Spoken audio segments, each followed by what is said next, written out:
In the 1800s, New England lobsters were cheaper than canned beans. Today, just a pound sells for $50, making it one of the priciest seafoods. We traveled the world to see how 11 foods went from trash to treasure. Our first stop is Maine, where we learned how its lobster became a billion-dollar industry and how fishermen are trying to protect it. For 7 months of the year, Steve and his brother Dan set sail in the dark to pick up bait. I'm 57, he's 55, but basically every dollar I've made has come out of the water right here since I was 12 years old. As they motor out to their first set of traps, Dan preps that bait.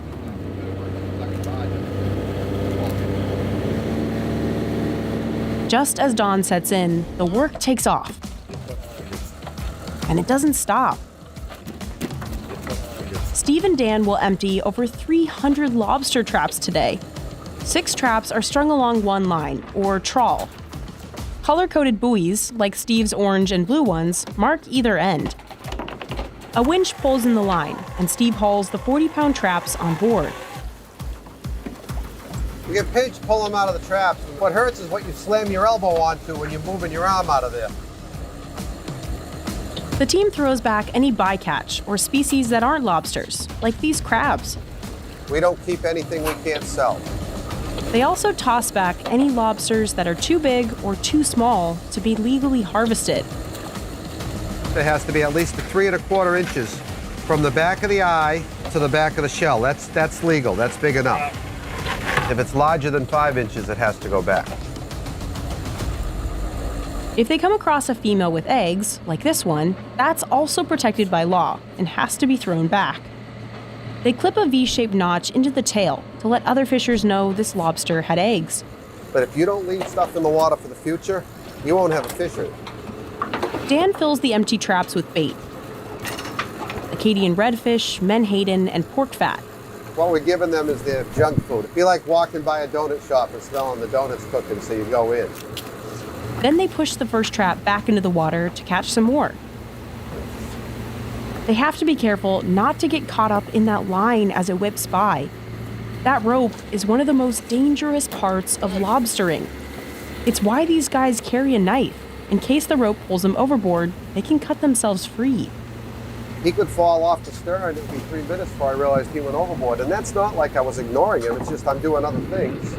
Once the traps are safely back in the water, Steve and Dan slide rubber bands around the claws of their latest catch. We try to ban the hard shells first sometimes because they'll bite the other ones. I have to pay for everything except for the bands. The dealers give us the bands. Steve drops them into the tank below, so they'll stay kicking.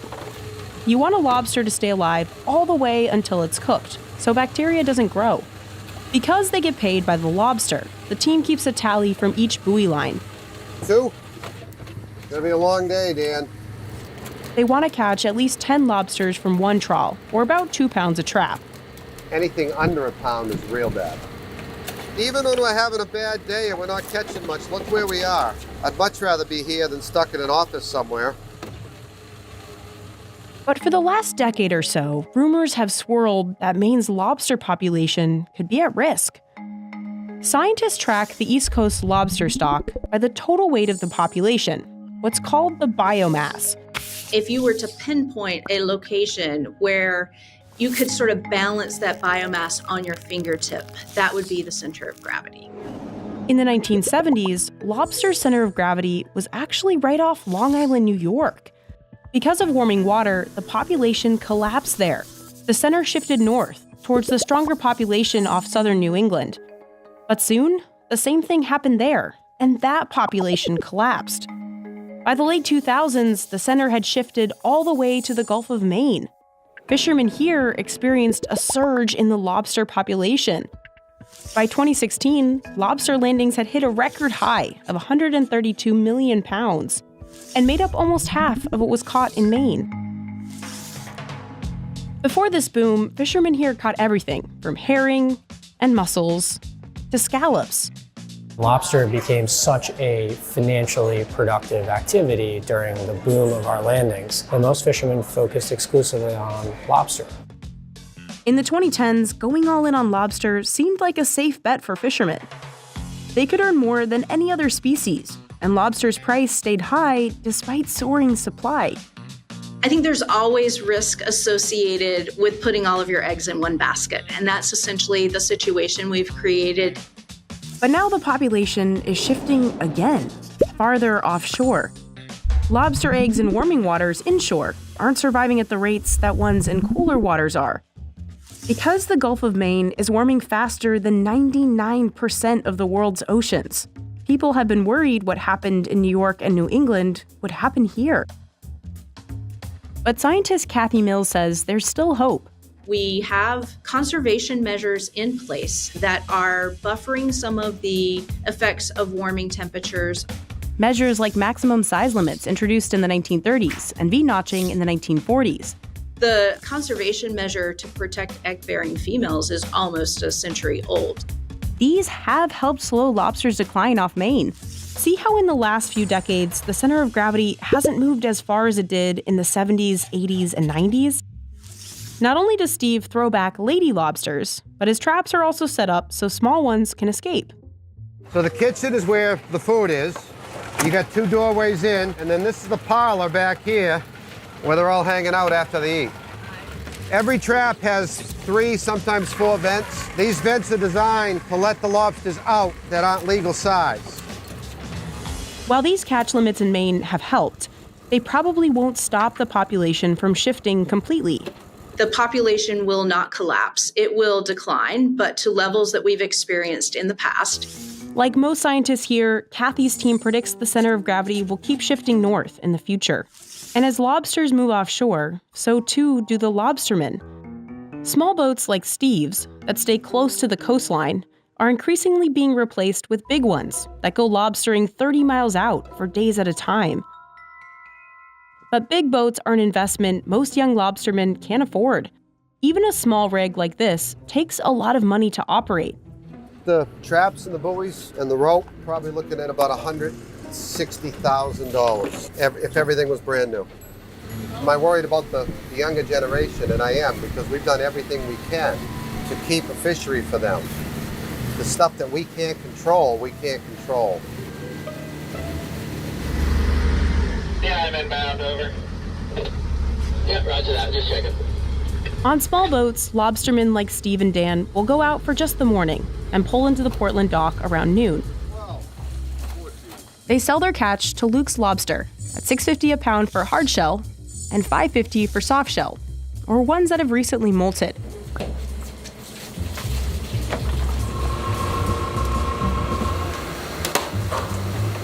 Ward Peck runs the tank room. His team grades the lobsters based on weight and quality as they come off the boats. Ones with 2 full-grown claws get a higher grade. So you can tell this one lost this claw, so you wouldn't want to pay $50 for this on your plate. They also sort them by the hardness of their shells. If you squeeze a soft shell, you can feel water inside because there's still room for the lobster to grow. That also means there's less meat.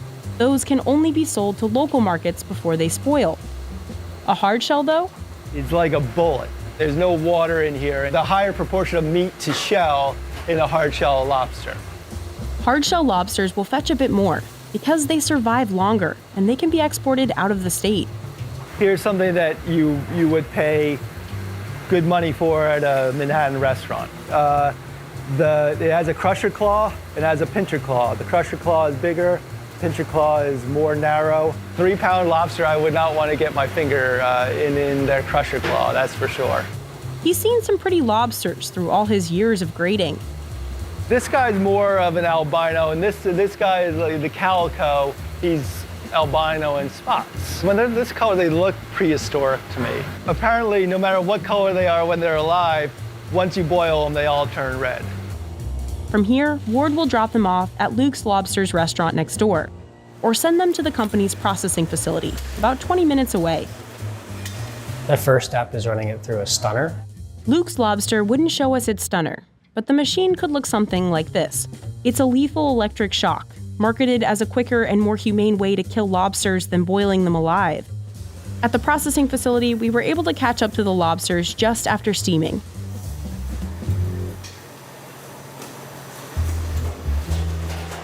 They go straight into a chiller to stop the cooking and bring them to a food-safe temperature of below 40 degrees. We then break the lobster down into parts. That's Luke Holden, a third-generation lobsterman and the founder of Luke's Lobster. Because of rising utilities and PPE costs, he says this processing facility actually loses him money. It's definitely a really tough industry to make ends meet. There are less and less processors in the state of Maine every year. He offsets the losses with the money he makes from his restaurants. I'm a little bit stubborn in nature. This is the business that I love. I find like so much energy just being a seafood processor. Workers dump out buckets of claws and knuckles onto these tables. These shellers move at lightning speeds, cracking open the claws and swiping out the meat. It's amazing how competent those pickers are and how fast they can go. In one shift, these pickers can shell 40,000 pounds of lobsters. This machine removes the small legs from the body. The company pulverizes the body meat into mince for its lobster bisque. But they don't waste those legs. They send them through this roller. The leg meat is used for a lobster ravioli, our lobster cakes, our lobster mac and cheese. All the shells get crushed into a powder that can then be used in fertilizer. At the back of the room, workers do a quality check of knuckle and claw meat. To make sure that there's no shell or cartilage before it ultimately gets packed up. If it passes the check, the staff packs them into 2-pound bags. This machine vacuum seals them. Then they get a slow trip down this flash freezing machine, which can take less than 10 minutes to cool them down to -10 degrees. The majority of the state's lobsters are processed into parts like this. Some of these packs will go to partners like Whole Foods and Benihana. The rest head to Luke's Lobsters restaurants, where they're seeing a surge in demand. When there's more demand for the finished goods, that trickles up to the fishermen, and that creates more economic value for the industry. But this meat hasn't always been valuable. For most of recorded history, there were so many lobsters up and down the east coast of the US, they were considered a food of the poor. And they held that reputation for centuries. A legend goes in the 1900s, at a party hosted by the wealthy Rockefeller family, a lobster meant for the servants was served to the guests, and they loved it. Soon, overfishing made lobster scarce and expensive, cementing it as a luxury food in the US. The tail meat was especially popular. Luke's dad, Jeff, was the first licensed lobster processor in Maine, but in the 2000s, he couldn't sell the cooked knuckle and claw meat. He had a freezer full of hundreds of thousands of pounds of cooked lobster meat that ultimately there was no strong market for. When Luke moved to New York City for a job in banking, he couldn't find a good lobster roll. So he called up his dad, asking to buy the claw meat to start a lobster roll shop in Manhattan. He was like, that's great. And he even offered us 90-day terms to get the business financing because it was just going to sit in his freezer anyways. The first shack was a huge success, and they've since expanded to 35 locations worldwide. Fast forward 15 years, the market is completely inversed. When we started Luke's in 2009, we were paying $14 a pound for cooked lobster meat. In the last 3 years, we've seen as high as $50 a pound. And I would say on average, it's in the high 30s. More demand. The company opened its Portland, Maine restaurant in 2019. I usually pack this cooler with about 120 pounds, and before lunch is even over, they will have gone through all 120 pounds. Michael Tibbetts is the assistant kitchen manager, and he says the most popular dish is the lobster roll, loaded with knuckle and claw meat. It's become a real iconic thing. We will sell over 800 lobster rolls a day. It's just a regular New England split top roll. It's our butter wheel right here. We do 3 swipes of butter on both sides, put it on the flat top, weigh out 4 ounces of fresh lobster meat, drizzle of butter, a little bit of secret seasoning, and that is the Luke's Lobster Roll. As popularity for lobster dishes has jumped nationwide, so has Maine's dependency on this one crustacean. Our overdependence on one fishery is going to always be scary, and it's always tenuous. That's why Bree Warner launched Atlantic Sea Farms, a company that helps fishermen get into a different kind of business, kelp farming. Not only is seaweed getting more popular stateside, its harvest season is the opposite of lobsters. We have all of this coastline. It's so protected, it's so nutrient dense. It's a perfect place to grow kelp. We have 4,000 boats that in the winter aren't doing a whole lot. Kelp thrives in Maine's cold water. So this is really good, healthy kelp right now. What you want to see is a nice dark olive color to it. You don't see any bare spots. You're getting several pounds each foot of line. You obviously don't need to water them. Yeah. No herbicides, no pesticides. Atlantic Sea Farms grows the kelp seeds at this nursery. Then we give it to our partner farmers for free. We help them find their lease, we help them with site selection, we help them with farm setup.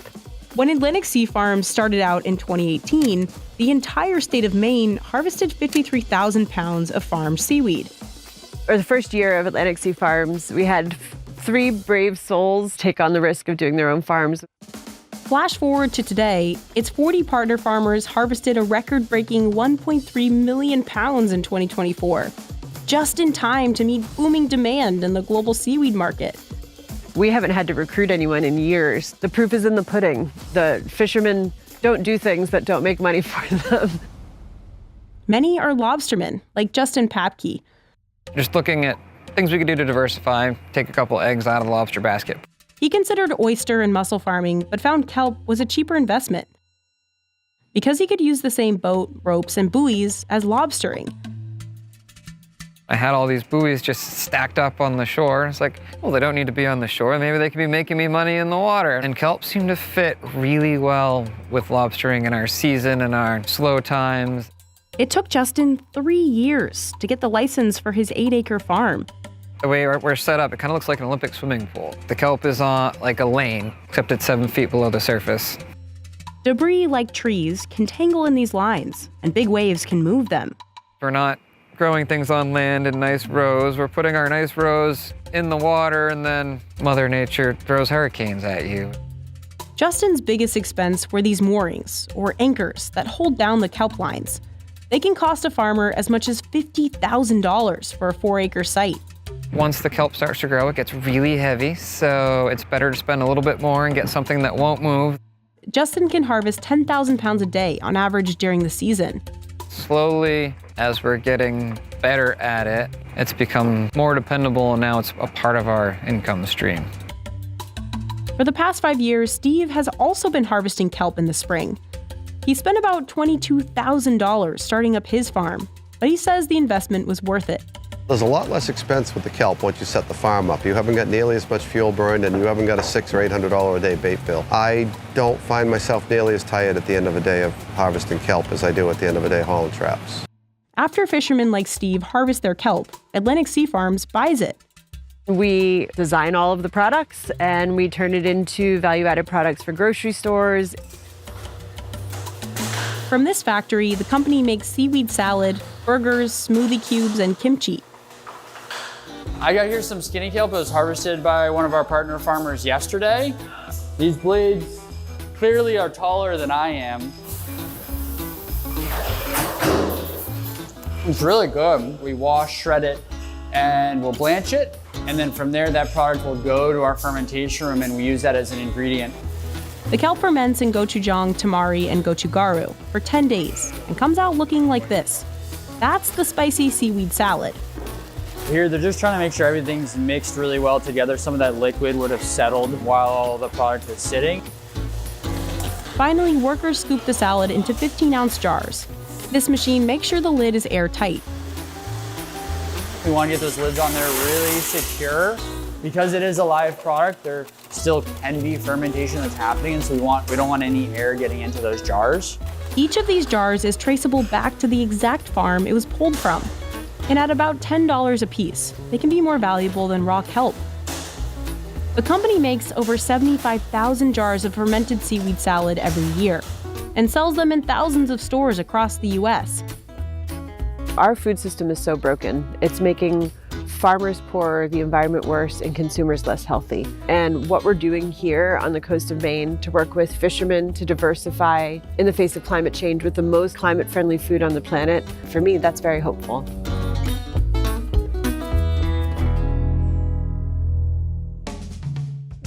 Studies show kelp sucks harmful nutrients like nitrogen out of the water, sequesters carbon dioxide from the air, and protects against coastal erosion.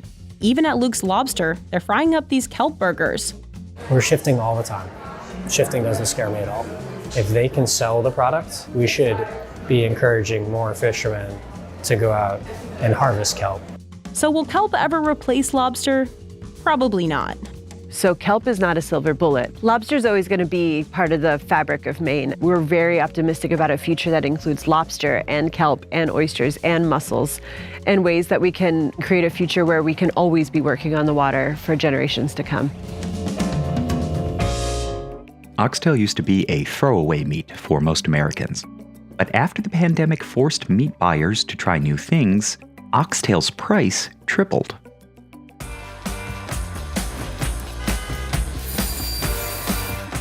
Finding oxtail on menus in the United States was rare just a couple decades ago. Pat LaFrida's family's butcher shop in New Jersey has been selling the cut since it opened in 1922. He says that in the past, the cut of beef never got much attention from restaurants. Most of his oxtail sales came from Latin American, Asian, and Caribbean communities who have cooked with it for generations. There are many cultures that focus in on the oxtail because at one time, it was an economy cut. One big reason oxtail was considered a throwaway is that it has a lot less meat than other cuts of beef. That's because it's mostly bone and fat, with only about 40% usable meat. To get the same amount of meat as 1 pound of another cut of beef, like sirloin steak, you'd need 2.5 pounds of oxtail. So when you really calculate how much meat you have for poundage of product, it's not much. Still, those eating oxtail back then knew it wasn't like any other cut of beef. The flavor is so distinctive. You can close your eyes, probably put your blindfold on, you will know that it's oxtail. Oxtail is high in collagen and is more gelatinous than most other cuts of beef. The collagen breaks down when it's cooked and gives the meat a buttery melt-in-your-mouth texture. I love oxtails. If they cook correctly, not everybody can cook oxtails. And if you season it right, oh my God, it'll last in your mouth for days. It really is the pearl of the animal. But because it's so succulent and because it's so spoon tender once cooked, there's no mistaking that for any other cut in the animal. And while oxtail wasn't widely in demand in the US, the story was much different in Jamaica, where food lovers have long known the value of the bony beef. I don't know if it's a bone or something, but most overseas, they come to Jamaica just for the oxtail. O'Shea Williams learned how to cook traditional Jamaican oxtail stew when he was a child. It's not to be prepared like any other way. Today, it's one of the best-selling dishes at his seaside restaurant, O'Shea's 876 Kitchen in Port Antonio, Jamaica. The dish dates back to the island's colonial era, when enslaved Africans were given unwanted animal parts like oxtail to eat. Using their ancestral cooking techniques and local spices, they turned it into a flavorful stew that's now a staple of Jamaican cuisine. The oxtail is typically chopped into 1-inch pieces and seasoned with fresh spices. First, we're gonna start with the garlic. We're gonna start with the onion next, some scallion. We're gonna start with the pepper, Scotch bonnet pepper. Scotch bonnet is add the spice, like hot.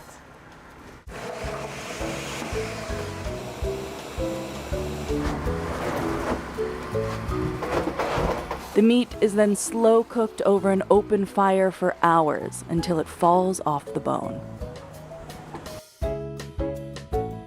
Really good. Everything is right. Look at spice, very nice. While oxtail was always somewhat of a luxury in Jamaica, the prices O'Shea is seeing today are way higher than before. That's because there's more demand in the U.S. 41% of meat imported to Jamaica comes from the U.S., including oxtail. So if prices are up stateside, they're up in Jamaica too. I might have to raise price because the things are really getting high. I believe that oxtail price will never drop. It's always been going up and up and up. Oxtail's popularity in the US has been on the rise since the mid-2010s, but it really spiked during and after the COVID-19 pandemic. As supply chain issues drove up beef prices in America, consumers searching for cheaper meat turned to cuts like oxtail. But oxtail was never meant to have such a high demand. Oxtail only makes up 4 to 6 pounds of a cow, compared to the hundreds of pounds of the other beef cuts. This limited supply, combined with growing demand, has more than doubled U.S. oxtail prices over the past decade, from $6 in 2015 to $14 in 2024. Today, Pat says oxtail is the most expensive he's ever seen it. The demand for it is as high as it's ever been. To understand just how much the price has jumped, we visited Chef Judith Abel at Swirl Wine Bistro in South Florida. She makes an oxtail ravioli that costs more than double what it used to. When we first opened Swirl, on the menu, it was under $20 for the dish. Today, it costs $48. Oxtail was one of Judith's favorite dishes growing up as a child in Jamaica. I can remember maybe around 10 having oxtail. It was so good, oh my goodness. It's always an upscale family meal. For better holidays, you'll get some oxtail. People are coming over to your house on a Sunday, you'll cook oxtail. It wasn't until she moved to the U.S. in 1986 that she realized just how inexpensive the cut of meat was outside of the island. It was like $1 and change. We were cooking oxtail at my sister's house because, oh my goodness, oxtail is like so cheap here. But as the price of oxtail rises, she can barely make a profit from it. There was a point where we were like, yeah, we're not putting it on the menu. So we had stopped serving it for a while. Right now we have to cap it because how much can you sell, ravioli for? But for now, I'm just making it out of love. With a $48 oxtail ravioli dish, it's safe to say consumers are feeling the impact. Oxtail prices are just getting out of hand, fam. That's Jamaican comedian Marlon Palmer. In 2016, he sparked an online movement bringing awareness to rising oxtail prices with the hashtag #MakeOxtailCheapAgain. It all started when he saw the price of an oxtail entree at his local Jamaican restaurant in Toronto start to rise. I went to Albert's and I looked at the price and I was like, this is not the normal price. And so I made a Instagram story or like a Snapchat or something, and I was like, can you look at this? $20 for a large oxtail in a tin? What is that? And at the time, Trump was running on his Make America Great Again campaign. So I was like, make oxtail cheap again. This is what we need to be campaigning for. The hashtag quickly garnered thousands of mentions all over social media, with longtime oxtail lovers sharing their experiences. Through doing it, I realized how many people felt the same way but just weren't saying anything. It's that sense of community. We're all in on the joke. We all know what's at stake here. And we're treating it like this dire situation that's not dire, but to our community, it's dire. Business Insider found itself in the middle of the controversy. In 2023, our food page reposted a video about oxtail on Twitter, garnering over 36 million views and thousands of reposts. In the replies, oxtail lovers like Marlon tried their best to steer people away from their favorite food, jokingly claiming that consuming it could cause severe ailments and even death. I kept putting like the vomit emoji and telling people yucky. Anytime someone would bring that up, I was like, you eat that? And like just making it seem grotesque. Cause like at a certain point, propaganda is the only thing that's gonna save us. We gotta start lying to these people. I'm pretty sure that worked on a couple hundred people. Any little bit makes a difference, man. Any little bit. But behind the jokes, there's still some real concern among OG oxtail fans. I think there's anger that it got out because we found a way to make what other people think was trash treasure. I think that's what really connects us to it. Like, we had it in-house for so long, nobody knew how great this was, and then the internet just propelled it to new heights. But the debate isn't only about price. There's also the question of the right way to make oxtail. Them like new stuff, yes, they like try new stuff, but after a while them try the new stuff, then automatically I go come back to the old stuff because they're not going to have the taste that what they're going looking for. No way. Feels like a trend because like you see it in like oxtail tacos, oxtail syrup, oxtail cereal, and they have now remixed it 500,000 times into different concoctions that I do not approve of. It's a mess now. It's gone overboard, and that's part of why I think the price has gone up as well. This way of thinking puts Judith and her oxtail ravioli in an awkward position. Because I'm Jamaican chef, they have this expectation. Oh, we're going to a restaurant that is a Jamaican chef. Oh, they have oxtail on the menu. They're expecting it to be on the bone, the traditional way. I worked in England, Wales, Switzerland. All of these experiences influence how I cook. How could I just cook oxtail the same old way? Of course I'm gonna find another way to cook it. To make the dish, she starts by trimming excess fat from the oxtail and browning it on all sides. The key to making oxtail tender is cooking it slowly at a low temperature in a flavorful stock. Once it's done, the meat is fall off the bone tender. Due to oxtail's long cooking time, making a batch of ravioli takes Judith 2 days. But Judith says she can't achieve the same flavor with any other cut of beef. It had to be the oxtail. Judith cooks the oxtail again for another 4 hours in more wine and beef stock. Well, that's gonna cook down. And the reduction of this oxtail is what we're gonna use as the filling for the ravioli. When Judith first considered adding oxtail to the menu at her restaurant, ravioli wasn't her first choice. Her goal was to pay homage to her Jamaican heritage while also distinguishing herself as a chef.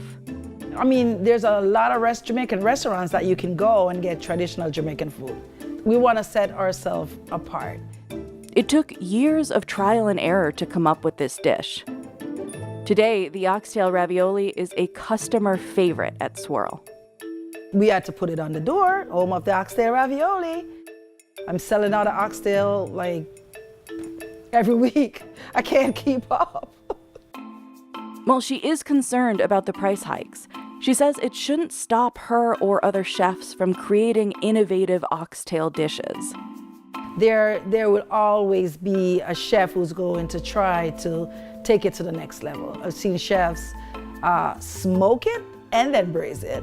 I've seen chefs who slow smoke it for days and so it's falling off the bone. Have at it, be creative. Today, Pat LaFrida delivers oxtail to all kinds of chefs and restaurants, including high-end ones. Despite many people's fears, Pat insists there's still plenty of oxtail to go around. Unless there's some evolutionary issue with cattle, it's never going to disappear. As long as the demand for oxtail is there, people are going to buy it, and people are buying at a higher price anyway. They may not buy as much, but they're still buying it because it's like it's in our system at this point.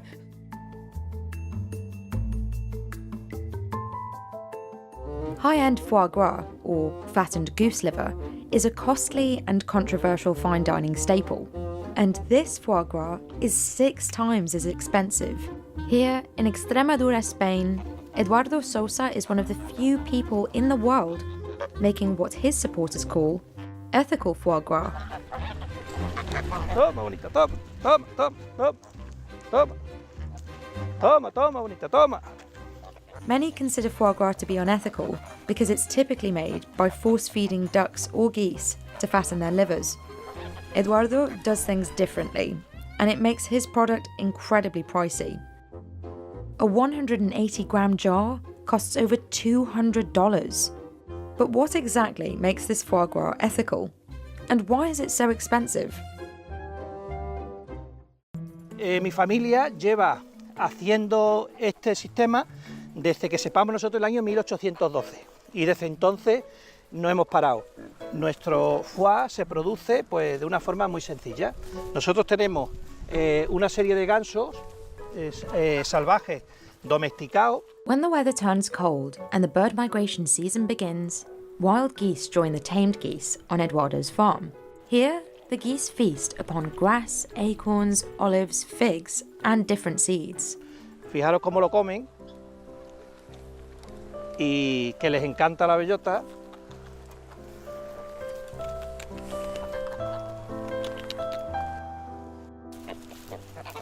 Instead of force-feeding the birds, Eduardo simply relies on the geese's natural behaviours. There are no fences here. The geese are free to come and go as they please. Eduardo says the geese eat more grass when they're free to roam. He says this is essential because the grass apparently makes the acorns taste sweeter to the geese.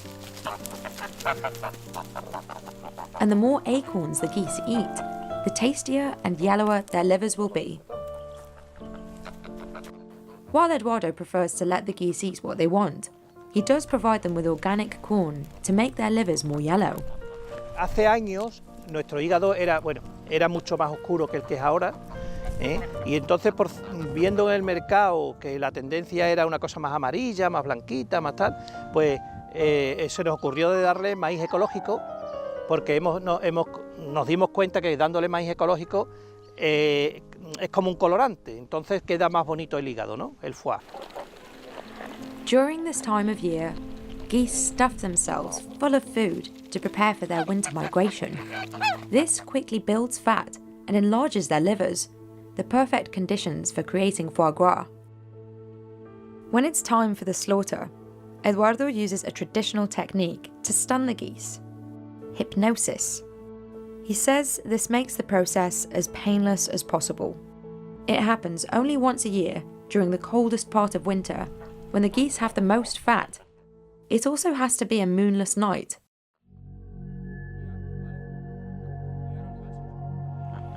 Pues que localizamos las quedas, ¿no? Donde están los grupos de gansos, y luego con luz, vamos con una luz LED muy potente y hacemos que se queden hipnotizados, ¿saben? Las aves cuando le da una luz fuerte pues se quedan quietas y se quedan hipnotizadas. De esa forma las podemos coger fácilmente y además el animal pues no sufre absolutamente nada. Es una muerte dulce, como se dice, ¿no?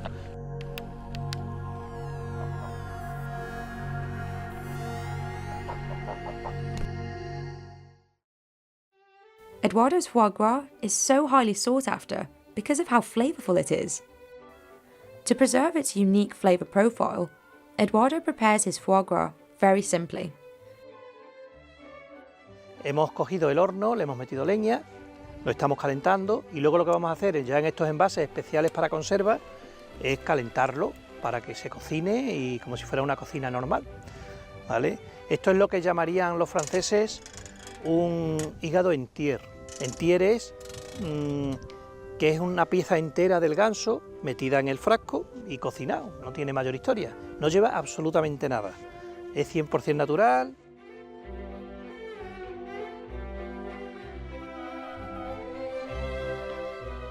Y el sabor, pues,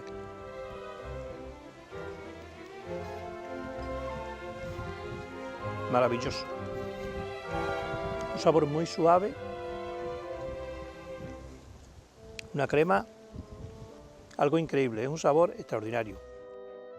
Sabe a naturaleza, sabe una mezcla entre bellota, semilla, hierba, un toque dulzón por los higos. Y da, pues bueno, es algo único, algo único.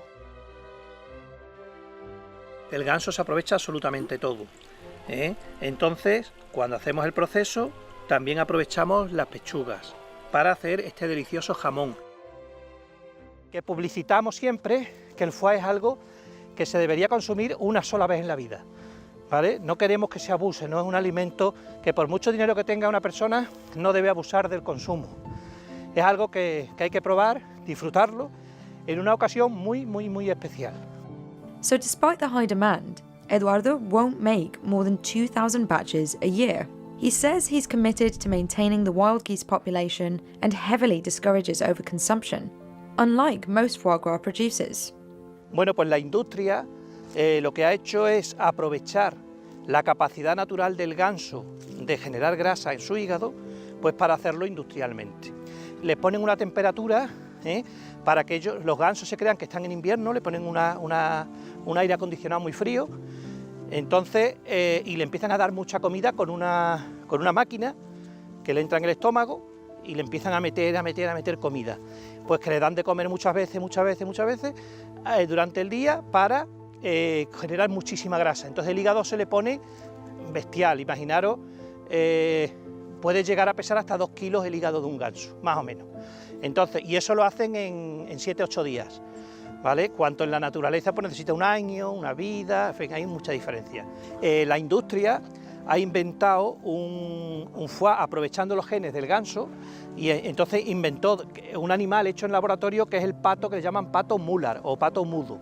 Entonces es un animal hecho en un laboratorio, y entonces lo que hacen, que lo han hecho mudo para que no moleste, para que no esté dando chillos y tal, y consiguen un hígado muy grande. Ese es el foie que come todo el mundo, en los restaurantes, en todo el mundo, que es lo que hay, es una barbaridad. In recent years, climate change has pushed back the farm's traditional foie gras making timeline. En la época de mi padre, pues los gansos se elaboraba el producto a finales de octubre y ahora pues nos vamos a noviembre, diciembre, enero, incluso algún año en febrero, algún año hemos tenido marzo, pero bueno, que al final lo importante es que haga frío, que las bellotas y las hierbas y todo salgan, eso que lo mismo nos da un mes más, un mes menos o 2 meses, ¿no?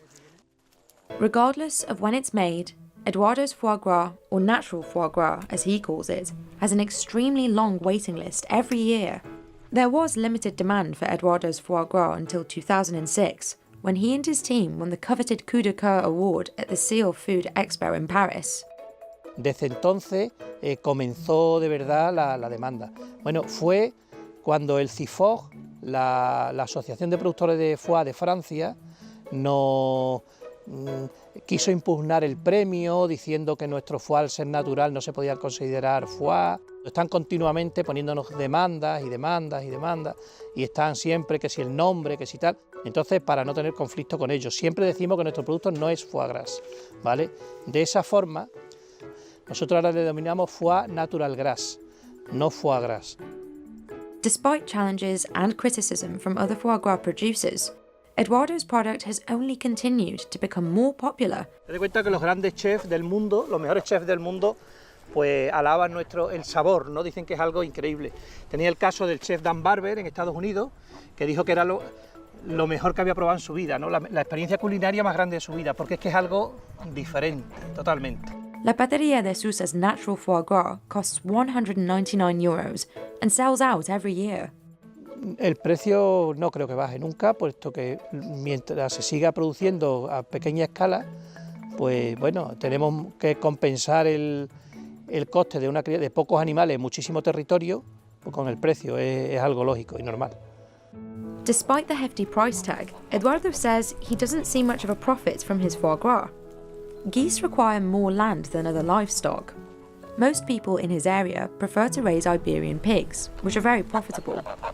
Por eso la gente, los vecinos, pues no tienen mucho interés en criar ganso. A nosotros nos ven como un poquito los locos del tema.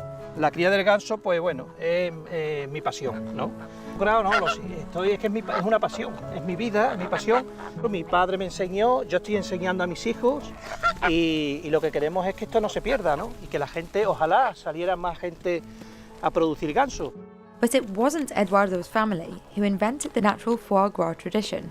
Fueron los hebreos los que vinieron a la península ibérica y trajeron esta cultura del antiguo Egipto, ¿no? Es una forma muy inteligente Primero, de respetar al animal, segundo, de obtener grasa pues para la cocina.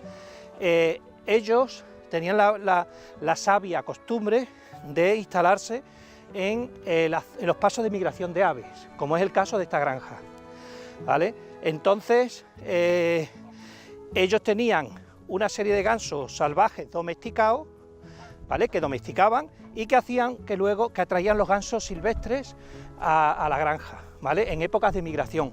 Pues bueno, tenemos que, gracias a estas personas, desgraciadamente, estas personas judías tuvieron que abandonar España, expulsados por los Reyes Católicos, con el famoso decreto de expulsión del año 1492.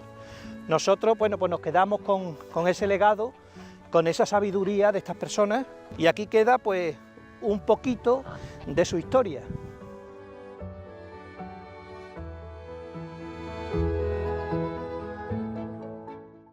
In the 1800s, American oysters were cheaper than eggs, but over-harvesting has driven up the price. Oysters have been around for a while. Estimates put the shellfish around 300 million years old, at least, and humans have been enjoying them for centuries.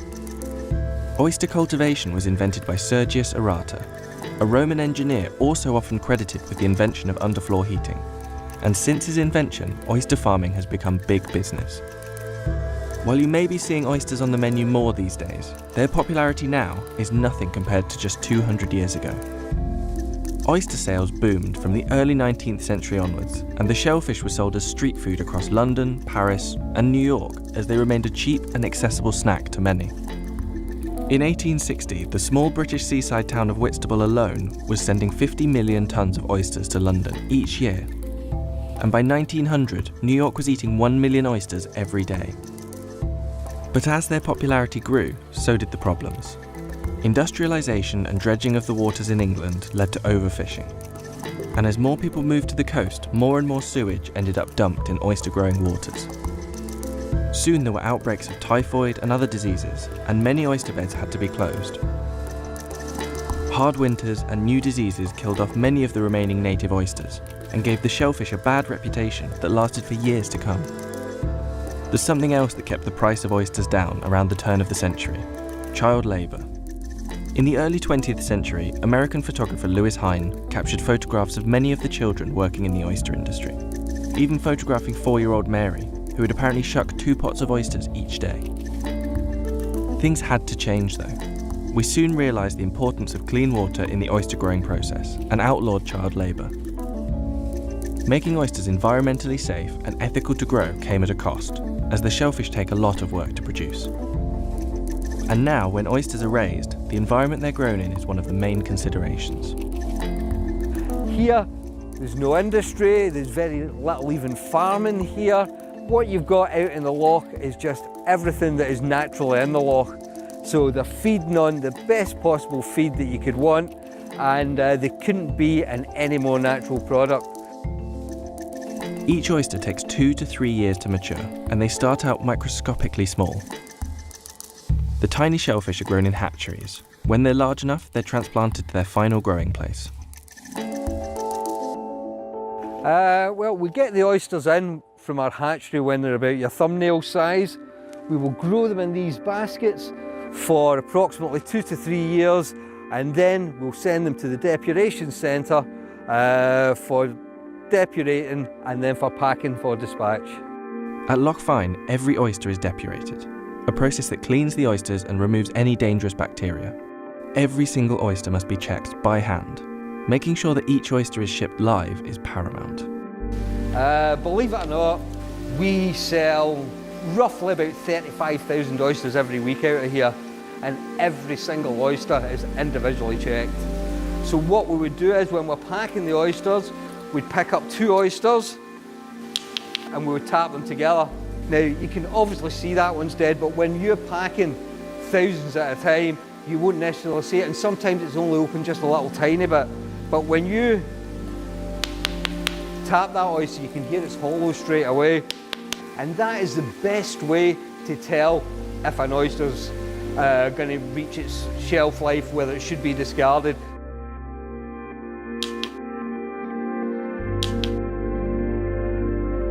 Oysters may only have a 9-day shelf life, but that doesn't stop them being shipped all across the globe.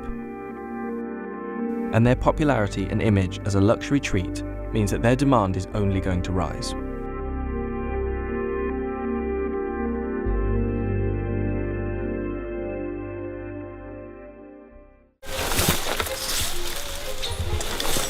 Harvesting acai is a dangerous job in Brazil.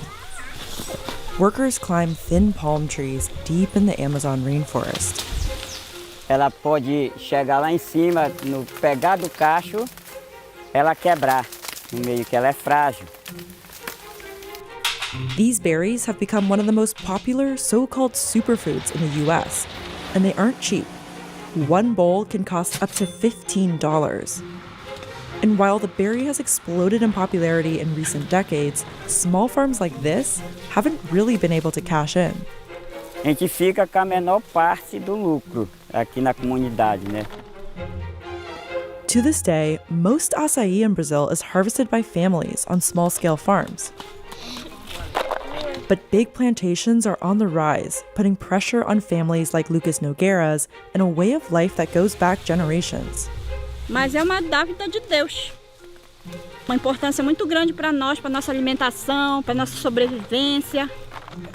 So how did this Amazonian fruit become so trendy? And what is the true cost for the people who have been harvesting it for generations? Vem junto. Aqui tem cacho, aqui. Olha aqui, ó, açaí. Olha aqui, açaí, ó.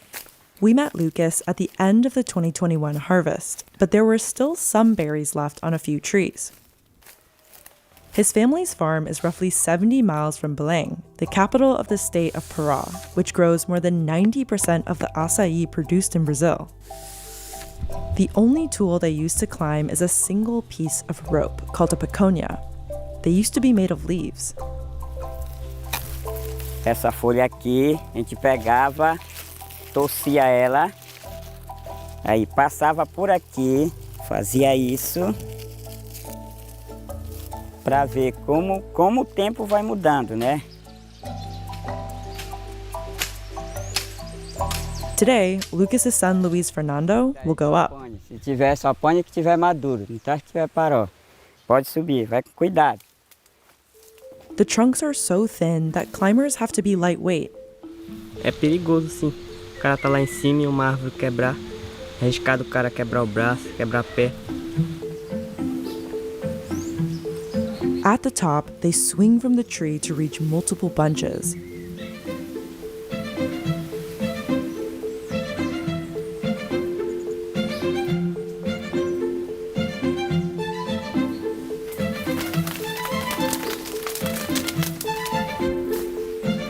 Going down can be dangerous too, especially while carrying a large knife and holding an armful of branches. Dropping them could damage the fragile fruit. Graças a Deus eu nunca caí dessa iseira. Quero que isso não aconteça comigo. Eu já caí 3 vezes dessa iseira. Não me bati nenhuma vez, graças a Deus. And the risks don't end at the climb. Exclusivamente a gente anda nessas áreas. Tem muitos animais, né? Que nem cobra.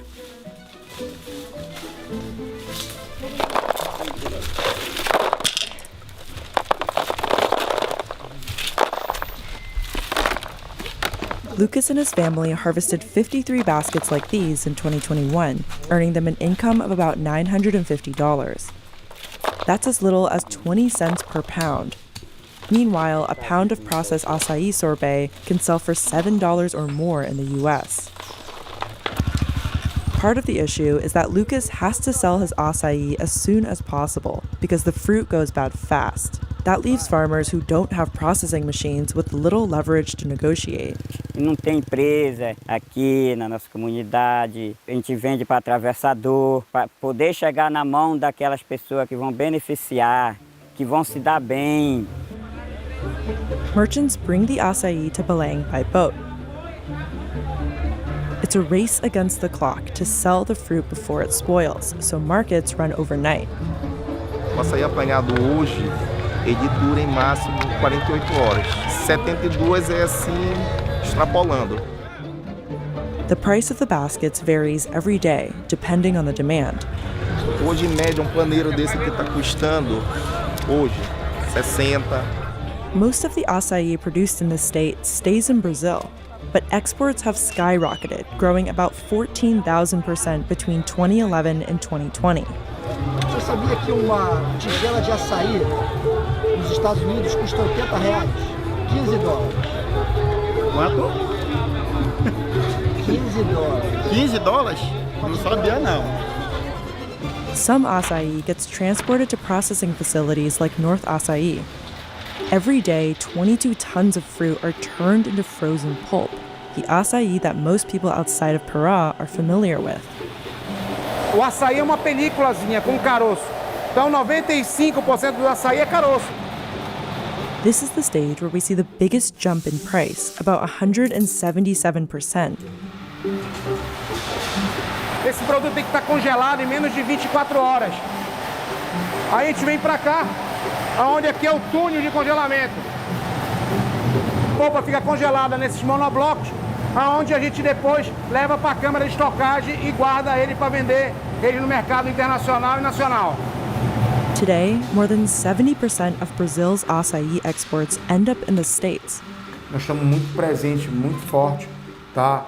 Na região da Flórida, região de Nova York, região de Nova Jersey, pela costa leste americana, de norte a sul, nós estamos bem presentes. The global market for acai is expected to reach nearly $2.1 billion by the end of 2025. O mercado como a China abrir as fronteiras para consumir esse produto, nós vamos aumentar. Acai's popularity took off in other Brazilian states in the 1980s, when it became part of workout culture in Rio and Sao Paulo. The Bulls made regular appearances in this popular 90s soap opera that took place at a gym. Its high-calorie content made it a perfect pre- or post-exercise food, and its antioxidants made it easy to brand a superfood. That came with claims that it can solve all sorts of health issues, like obesity, type 2 diabetes, coronary heart disease, strokes, hypertension, high risk for COVID-19, cognitive difficulties, sexual difficulties. But nutritionists say this narrative has been blown out of proportion. Wait a minute. One food can't do that, can it? No, of course not. Nonetheless, Americans were hooked and made all kinds of acai bowls, mixing in fruit, granola, honey, and more. But it's a far cry from the culture of the people who have eaten it for much longer. Indigenous people living in the Amazon have harvested and consumed acai for centuries, maybe even millennia, and it's still a staple food in the daily diet of people in Pará, who eat it fresh with savory meals. Lucas was 12 when he started climbing acai trees, and he still does, 36 years later. Aí eu tirava para o meu consumo, para ajudar meus pais. Então eu acharia que ele não tinha condição de me bancar, né? E aí comecei a apanhar o açaí, né? Para me manter, para minha roupa, era sorteio, meus calços, sapatos. In recent years, acai has also made headlines in American and Brazilian media for reports of children working in the industry. But farmers like Lucas say it's always been this way, and that it's normal for everyone in the family to help out and learn the trade. É uma cultura, porque vai passando de pai para filho, de avô para neto, né? Nowadays, Lucas owns this land along with 55 other families. These kinds of settlements are called quilombos, or a quilombola community, and many go back centuries. They were established by enslaved Africans and Afro-descendants who ran away into the jungle and started communities like this to survive. Many learned from indigenous people how to harvest and process native foods, including acai. The Brazilian government estimates there are nearly 6,000 quilombola communities in the country, and a 2013 study found roughly 75% still lived in extreme poverty. Mas é uma comunidade rica, né? A gente se diz assim pobre, mas se torna rico, né? De espírito. Lucas's acai trees grow alongside different native trees and plants. But larger monoculture plantations that produce more fruit are on the rise.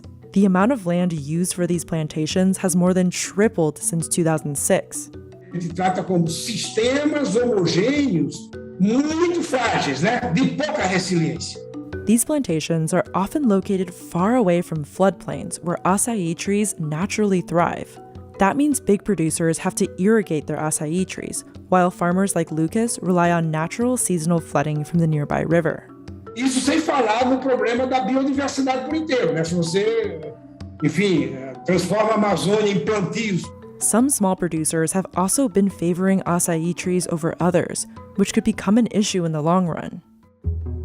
And experts worry that as acai's popularity continues to grow, the cultural traditions of Pará and the Amazon could be lost. Tendendo a transformar o açaí numa commodity.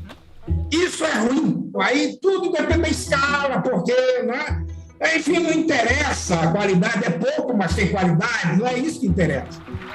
Acai is something Lucas and many people here take pride in. Esse aqui é o processo do nosso açaí para o nosso consumo local.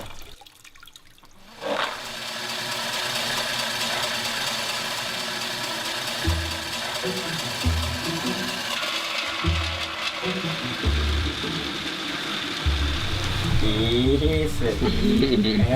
Olha aí, a gente bota um pouquinho de farinha aqui dentro, né, do açaí. E aqui um pedacinho dele aqui, um pouco do feijão, um pouco do arroz. Aqui. Aí um pouquinho do açaí. Então experimente como nós, para vocês sentirem o sabor do nosso açaí paraense, o açaí normal, puro. E vocês vão ver a delícia que é o nosso açaí. Obrigado. For centuries, caviar was a cheap food eaten by the lower class because the fish it came from, the sturgeon, was so plentiful. But as it spread from the Caspian Sea to fancy European restaurants in the 19th century, demand went up. Today, all sturgeon fish are endangered, making it expensive and difficult to harvest caviar. We learned how one entrepreneur started Africa's first caviar farm. Traditional caviar can only come from sturgeon. They're native to the northern hemisphere. Many of the most popular species come from the Caspian Sea, where waters can be much colder than Madagascar's. Dans les autres endroits de Madagascar, les côtes de Madagascar étaient tout à fait inadaptées à l'élevage d'esturgeons parce que les eaux auraient été bien trop chaudes. That's why the founders raised their fish in Lake Montezuma, about 1,400 meters above sea level. The team spent months crossing thousands of miles in search of temperate waters like this. The lake rarely tops 25 degrees Celsius, and it gave this farm an advantage. While sturgeon in the Caspian Sea might grow slower during cold winters and hot summers, the company says fish here mature year-round, thanks to these moderate temperatures. À Madagascar, on peut dire qu'on a 3 ans d'avance sur les croissances, sur la performance, et 3 ans d'avance aussi sur le caviar. The whole process starts in the hatchery, where they care for thousands of baby fish until they're mature enough for the lake. Sturgeon are notoriously tricky and expensive to raise. Compared to other farm fish, like salmon, sturgeon need a long time to grow. They can take a decade to mature, while a salmon only needs 3 years. So operating a sturgeon farm could cost 5 times more than a salmon one. But the team's first hurdle was keeping the fertilized sturgeon eggs alive along thousands of miles to Madagascar. They failed 4 times, trying to import them from France and Russia. But the 5th time was the charm. The company imported 35,000 healthy sturgeon eggs back in 2013. Les gens se moquaient de nous, clairement. That's Delphine Dabazi, one of Assapenser's founders. Et même les plus grands experts nous ont tous déconseillé de nous lancer dans ce projet faux. C'est que le 26 juin 2017, le jour de la première production du premier poisson, que nous nous sommes dit qu'il y avait une chance que ça fonctionne. Nearly a decade later, they've grown their fish population to over 60,000. And they raised 6 different species, one of which was thought to be extinct. Only female sturgeon produce caviar, so once they're big enough, the team separates them by sex. Avec l'aspect extérieur du poisson, on ne peut pas déterminer le mâle de la femelle. Donc du coup, on est obligé d'utiliser un échographe. The females head to the farm. With 16 hectares of pens, the fish have room to move. Comme dans tout élevage surdensitaire est voué à l'apparition d'agents pathogènes. Donc au plus on réduit la densité et plus on limite ce risque. That's Jérôme Bastide. He's the farm's breeding manager. Donc au maximum, on ne va pas dépasser 25 km². They use 3 nets to contain the fish in the pens. One where the fish live, an extra net in case they escape, and a net on top to hold back birds. 10 full-time weavers make and mend the nets on site. It takes 31 miles of rope and a month of weaving to make just one net. Assapencer has hired and trained 300 Malagasy workers. The company says it pays 3 times the minimum wage. Ny antony nampatongalay hiditra tato amin'ny société ty aho. Tena hita nisy fivano ny tao sena tokantranonay mampivoatra ny fiainana ahafahana ivery da ny zanakay afaka miana. A team heads out to feed the fish 5 days a week. First, crews test the water. Ny antony anaovana ny prélèvement anaty cage mba ahafantarana oxygène. When there's enough oxygen, they can start adding feed. Alohany amy sakafo dia lemana ny sakafo. Mba tsy hitsingevana dia afangaro tsara.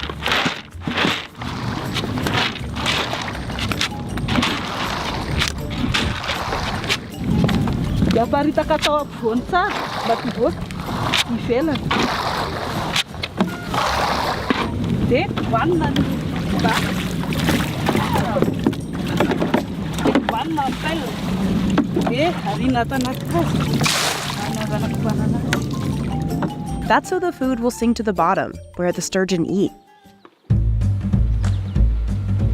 The company produces about 60 tons of feed a month, made from a base of fish meal and vegetable meal, like soybean or rice bran, yeast, and water.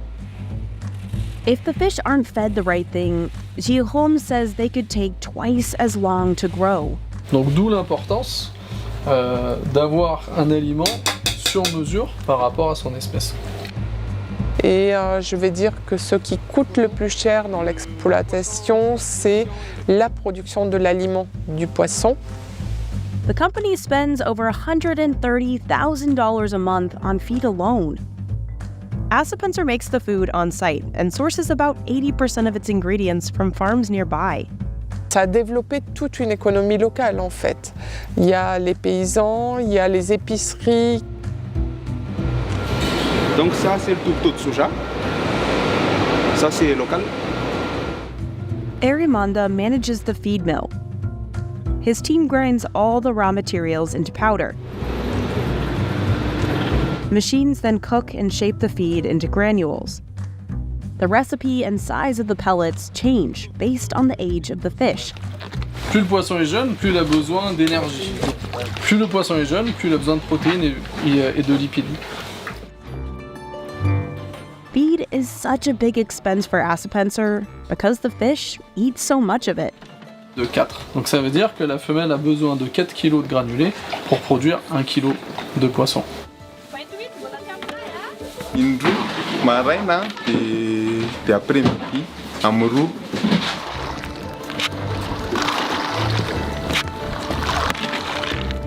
While the sturgeon feed, there's always a diver watching below the surface to see how quickly the fish eat and how deep they go.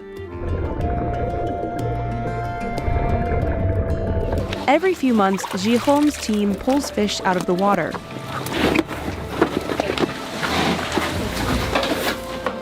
He checks for roe in the sturgeon using this ultrasound machine. These fish were born in 2017. Et tous les points noirs et blancs, ce sont du caviar. He measures the roe to help determine which fish need more time to develop their eggs. They isolate the fish that need a few more years to mature.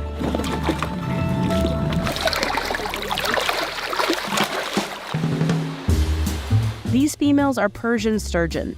They'll spend the last few weeks of their lives in cold pools.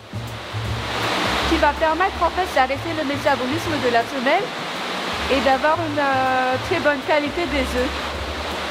Cette étape elle est très importante parce que c'est l'étape qui va nous permettre d'enlever les mauvais goûts que le caviar peut avoir s'il y en a. These species can be harvested young, at only 7 years old. Une fois qu'on a abattu les femelles, on va faire la saignée et on va les rater jusqu'à ce qu'il n'y ait plus aucune goutte de sang qui sorte du poisson. This sturgeon weighs 16 kilos, but they can go up to 20. Justo ang atus katan tanan naru. Dia to anin faranya dua to kaikin babanya tum tanan raya. Daya to faranya bat. Sumari sistema mafis pak. Sumar mafis tin. Ya dewa pita kata natan fi on like KVP. The valuable roe makes up about a fourth of its body weight. Mandim bin Salama worked as a cook before joining Assapencer.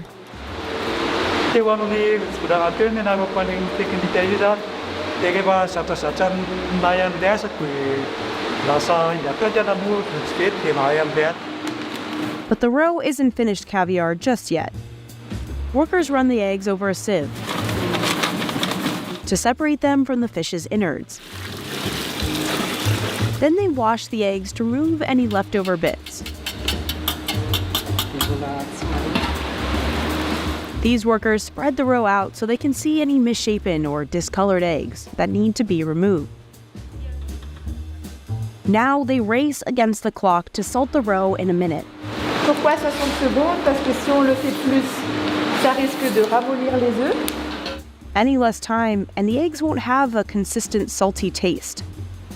The salt, along with 4 months of aging in these fridges, helps develop the caviar's nutty flavor.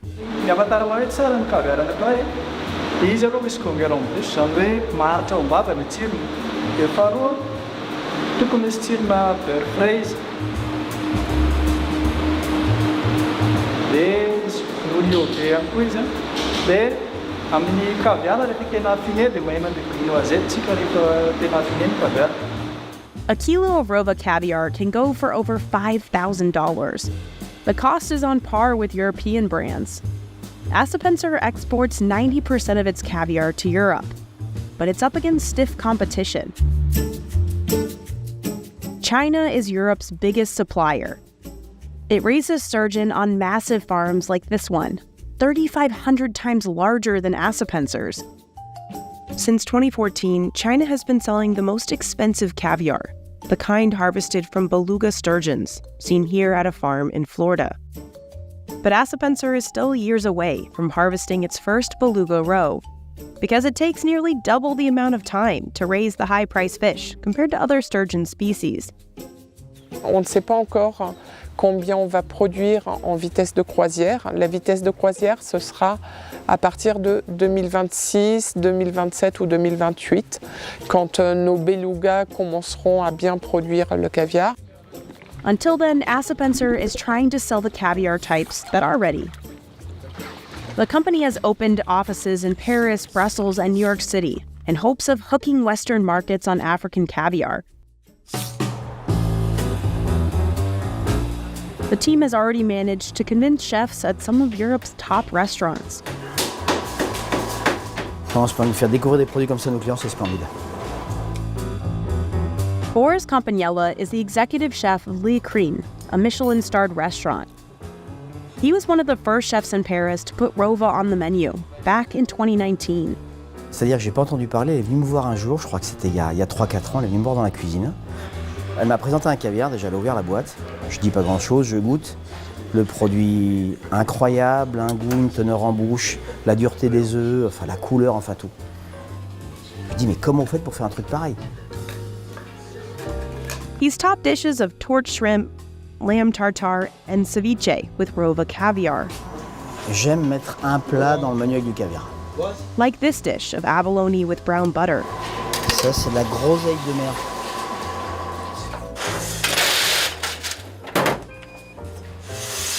Mais on annonce à chaque fois qu'on arrive à la table, on annonce caviar de Madagascar. Donc forcément, ça interpelle. Ah, qu'est-ce que vous avez dit, chef? Caviar d'où? Je connais pas, il faut du caviar Madagascar, mais incroyable. And Boris isn't the only chef who's stocked these tins. About 15 restaurants across Europe now serve Rova. The company's success abroad has allowed it to invest back into Madagascar. Assepenser started by training locals, like Tafitasoa Ediarivoni and Menchka. Ny asa talohan'ny orinasa mbola tsy teto aloha dia betsaka ny ankizy teto Mantasoa mbola tsy anasa. Dia rehefa nisy le société mipetraka teto dia manodidina ny zato ny mpiasa avy ao Mantasoa lasa manana asa ato amin'ny Assepenser. Au départ, on avait beaucoup d'expatriés du monde entier. Et à aujourd'hui, petit à petit, ce sont les Malgaches qui ont remplacé les expatriés. Satria mponina avy ao Mantasoa izay tsy nahalininina momba ny Esturgeon no niakatra lasa cadre dia tena faly be mihitsy. The company provides rent-free housing for its workers. The housing site also has a grocery store, a mini theater, and a gym. Nous, on prépare les repas du personnel, à peu près 300 personnes par jour. That includes 3 meals a day. Most of the employees' food is grown on site. L'idée est de tirer Madagascar vers le haut et de le sortir un petit peu de sa pauvreté. Et je trouve que plus on fera des produits de luxe à Madagascar, plus on aidera le pays à se développer. Sea urchin was once a filler ingredient in Japanese sushi rolls. Today, its unique flavor has caused global demand to rise and made it more expensive than lobster. Sea urchin, or uni, is a prized delicacy in several parts of the world. Today, the yellow-orange gonads are often served in sushi, and even right out of the shell. Hundreds of urchin species exist, but only a select few are coveted food, including the red sea urchin here in Santa Barbara. Known as California gold, these gonads are prized because they're large, buttery, and sweet from the kelp they eat. To find gonads like this, divers need to collect individual sea urchins by hand. Michael Robertson has been diving for urchins for 15 years. He starts his days early, sailing out before the sun rises. It takes him and his crew about 2.5 hours to reach a good diving spot. See that little island up there? That's called B Rock. That's where we're going. So all this green right here on top of this red, that's reef, is vegetation. That's a good thing. That lets us know it's not sand and it's just not bare rock. If there's vegetation, maybe there's urchins. Michael looks for abundant kelp forests to help him decide where to dive. More kelp typically means better quality urchins. 2010, on a good day, a diver could harvest maybe up to 2,000 pounds a day of good quality sea urchins. Now the divers are typically coming in with about 300 to 500 pounds a day, so a quarter of the amount. But surprisingly, parts of California's seabeds are full of urchins. If they wanted to, they could still bring in 2,000 pounds a day. There's a lot of sea urchins out there, but there's a lack of kelp. So even if you bring in 2,000 pounds, if they're not marketable, then we don't harvest them. If you want to compare how it was to how it is, this was solid kelp from here all the way in, all the way down. And now you have just little pockets here and there. That lack of kelp impacts the value of red sea urchins. It also strains the ocean's ecosystem and the species that rely on kelp forests for habitat. Along with warming waters and pollution in recent decades, a certain sea urchin is to blame. Sea urchins can survive for years without eating, even without gonads. And after the decline of sea stars, one of its predators, in 2013, the purple sea urchin population exploded, consuming more than 95% of California's kelp forests as it grew. Purple urchins are smaller and produce fewer gonads, so there's little commercial demand for them. And as purple urchins multiply and eat more kelp, red urchins with good gonads become harder for divers to find. Finding the right spot to dive is just the first challenge. Getting your hands on these spiky creatures is the main one. Some people wonder if sea urchin diving is a dangerous occupation. It can be as dangerous as you allow it. If you don't keep really tight tabs on your gear and the mechanics of your boat, it could easily kill you. To make the job easier, Michael and his partner Fred need specific tools. So this is the one essential piece of equipment everybody has to have. It's called a rake. It's custom made. Everybody has their own take on how they like to have it done. I've got all these fancy colors on mine because if I ever drop it, I'll be able to see it on the bottom. And my daughter loves putting the tape on.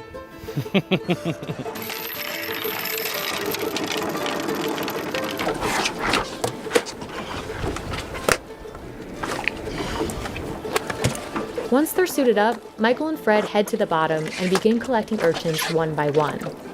All right. Even with the proper gear, a good dive is never a guarantee.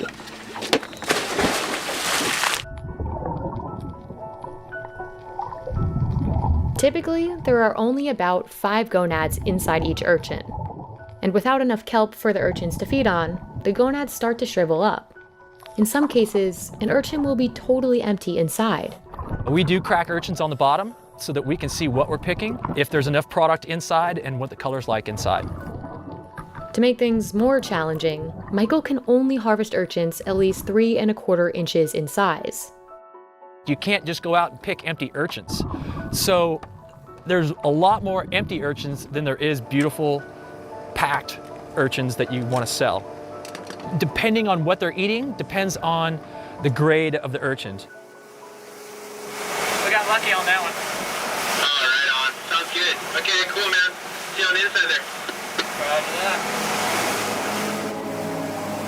After a 12-hour day to the islands and back, Michael returns with 750 to 900 pounds of urchins. The shelf life of fresh urchins is short, so they need to be delivered to processors that same night. By 4 a.m., Gene Damachi's team is already cracking and cleaning each one by hand. And today we probably have about 10,000 sea urchins to go through. The gonads are extremely fragile, and they only stay fresh for about a week. Workers crack each urchin down the middle to avoid breaking any of the gonads inside. Then it's time for one of the most crucial parts of this process: cleaning the gonads. This stage requires sharp attention to detail. If workers don't totally remove the intestines inside the urchin, the gonads degrade faster. And if any of the gonads rip during this process, they immediately drop in value. The gonad breaks, then it drops a grade or 2. And when it goes from an A++ grade and we have to drop it down to B grade, the value is maybe about a quarter of what it could have been. Workers then sort the gonads by color, making sure each tray has a uniform shade of yellow or orange. After they've packed each wooden tray, they use tweezers to inspect each gonad again and gently remove any remaining kelp, shells, or spines. The most valuable gonads make up the A++ grade. Gene sells a 200-gram premium tray like this for $100. These uni are bright yellow or orange and come only from the sweeter male urchins. They're primarily sent to restaurants. But Gene doesn't come by this quality of gonad often. He typically only finds 1 premium gonad out of every 100 urchins. Sea urchin gonads weren't always valuable food in the US, particularly in the 70s, just before Gene's father opened Tradewind. The government used to ask the divers, the local divers, to smash them, kill them at the time, until a Japanese person came along and said, no, this is actually a delicacy in Japan. And after many trials and errors, we also found out that Santa Barbara sea urchin is actually really, really good, like one of the best in the world. Santa Barbara urchin was traditionally shipped to Japan until economic collapse stalled things in the mid-90s. Fortunately for Gene's family and other U.S. producers, a sushi boom took off in the U.S. around the same time. Those of us that was able to make the transition from the Japanese market into the U.S. domestic market survived at the time. Today, Gene ships his product across the U.S. Uni is one of the few seafood out there that they really haven't perfected farming yet. Until somebody figures that out, uni is probably going to be a limited, highly sought after item. This ultimately raises the price of rare premium gonads. This year, we're actually seeing a good quality, high quality uni that we haven't seen in about a decade. We're seeing a lot more colder waters. We're starting to see kelp grow back where it hasn't grown back in the last 10 years. Just 50 years ago, bluefin tuna was mostly used to make cat food.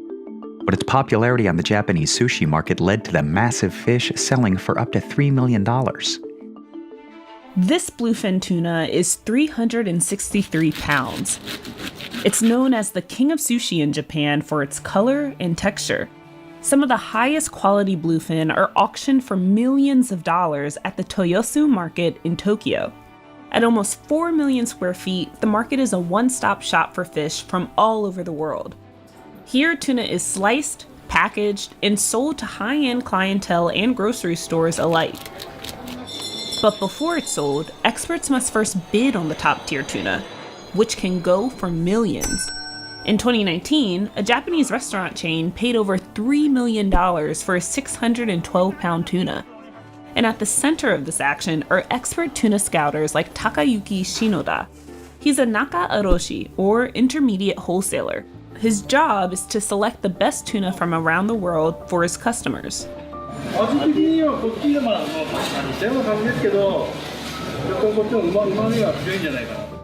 But the future of Takayuki's job is in jeopardy. The population of bluefin tuna is down 97% over the last decade, which means there will be less of a need for Naka Oroshi like Takayuki. ただ私がこれから10年後、20年後、30年後にその時にマグロがなくなってしまうんじゃないかな。Takayuki has been a Naka Oroshi for 30 years. 私の石地という店はですね、先代の祖父が創業したお店で。For him, work starts at 4:30 a.m. At Toyosu Market, there's no such thing as a normal business day. Octopus and squid arrive a day earlier. Fresh fish like horse mackerel and sardines come in before midnight. And truckloads of tuna are dropped off every hour.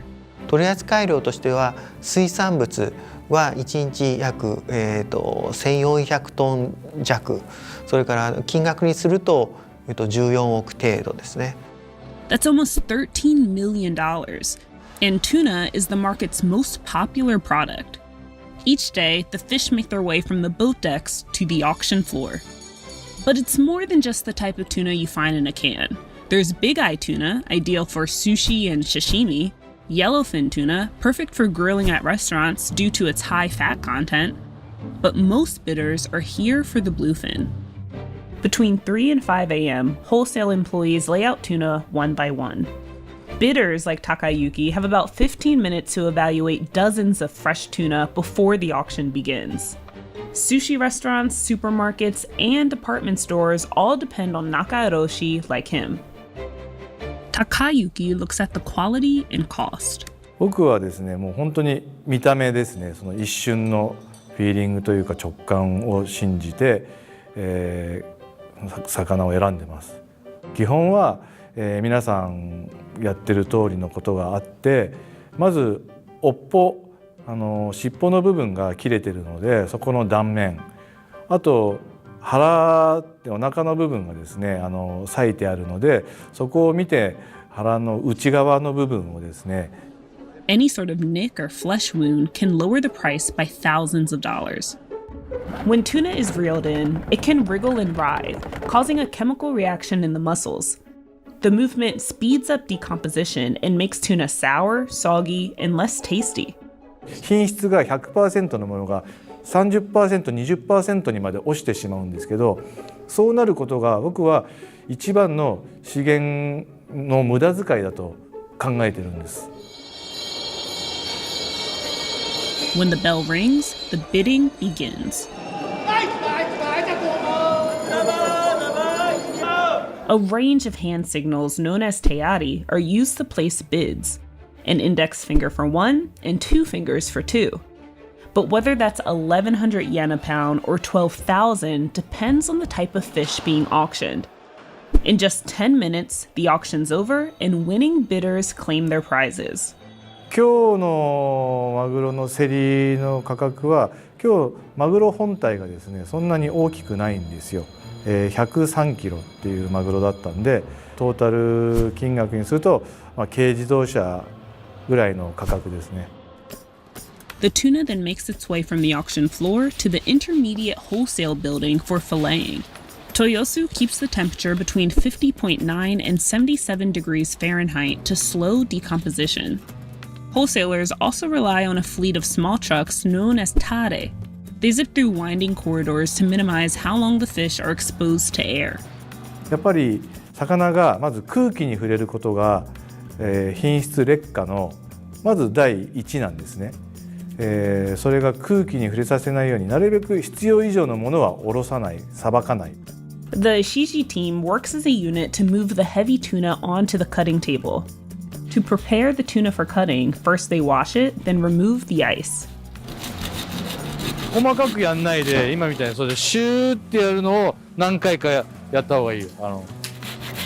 もう叩ける人がいないっつうのサイズ。自分が選んだマグロがその通りだったかどうかっていうのは、やっぱり魚をさばいてた時に初めて、合ってたんだ、間違ってたんだっていうのが分かりますね。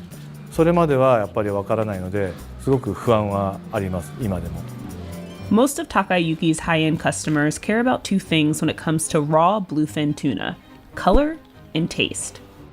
色がいいとやっぱりどうしても味が薄くて、で味がいいと逆に色はいいんですけど、色持ちが悪いんですよ。僕が例えば一般の方が見学とか、お見えになって、味見させてあげるんです。で皆さん、大概がですね、醤油つけなくても美味しいねって言っていただけることが多いですね。It's then brought inside the shop where it's divided and filleted. Customers show up early to get the first pick. どの辺がご希望ですか？場所どの辺でも構わないんで。真ん中辺で、はい。2.9。これは腹かみって、マグロの部位の中で一番高価な部分ですね。Not a single part of the tuna is wasted, even its eyes. 私どもの、お客様、顧客にはですね、主にそういう、ミシュラン。Customers have relied on the market's high-quality fish products for decades. Before the market moved to its new location and was renamed Toyosu, it was known as the Tsukiji market. 築地はですね、約80年以上も前にできた市場でして、その築地市場ができた時は荷物の輸送が鉄道だとか、それからあと若干船とかを使って市場の中に、お魚だとか野菜を入れてくるという思想に基づいてできた市場でございましたが、 Tsukiji was the epicenter of seafood. Its success spurred demand for all types of fish.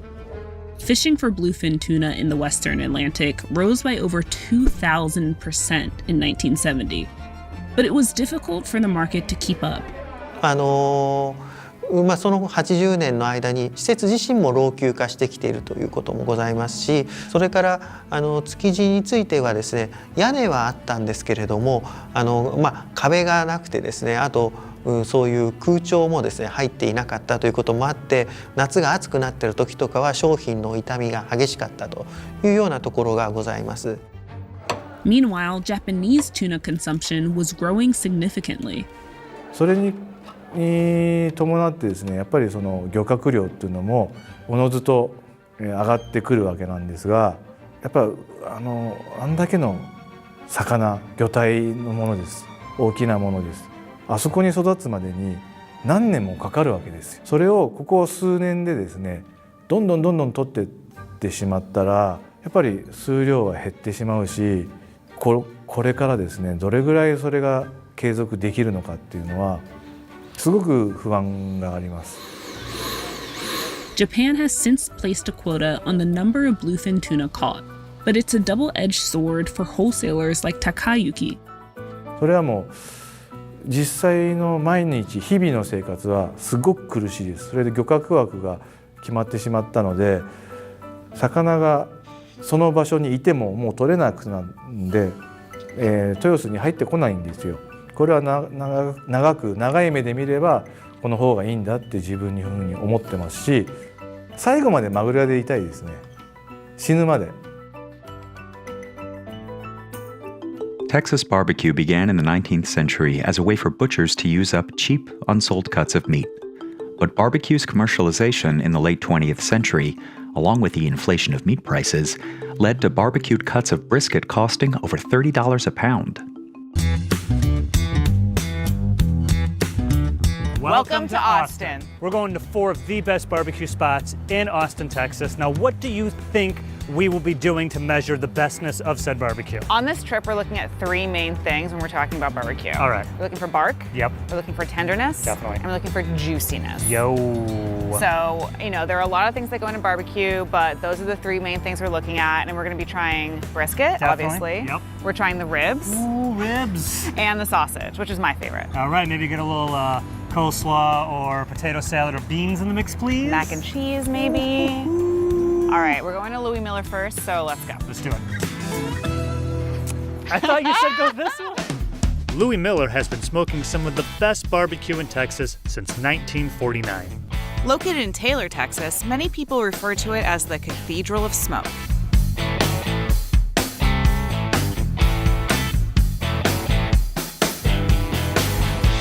Central Texas barbecue is very unique. We use offset smokers. We use a lot of post oak wood, but we're really beef-centric. It's that combination, utilizing convection heat rather than radiant heat, that creates a cooked meat that doesn't have to be chopped, sauced, and bunned, but can actually be sliced out similar to, say, prime rib. It's sort of that engineering and technology that has allowed brisket to become sort of the calling card of Central Texas barbecue. It's the best barbecue in Texas. The first time I ate here, I had a sausage. First time I ever had barbecue. I bit the sausage, squirted all over me. Best sausage I ever ate, best brisket I ever ate. I'm gonna come here until I hit the dirt.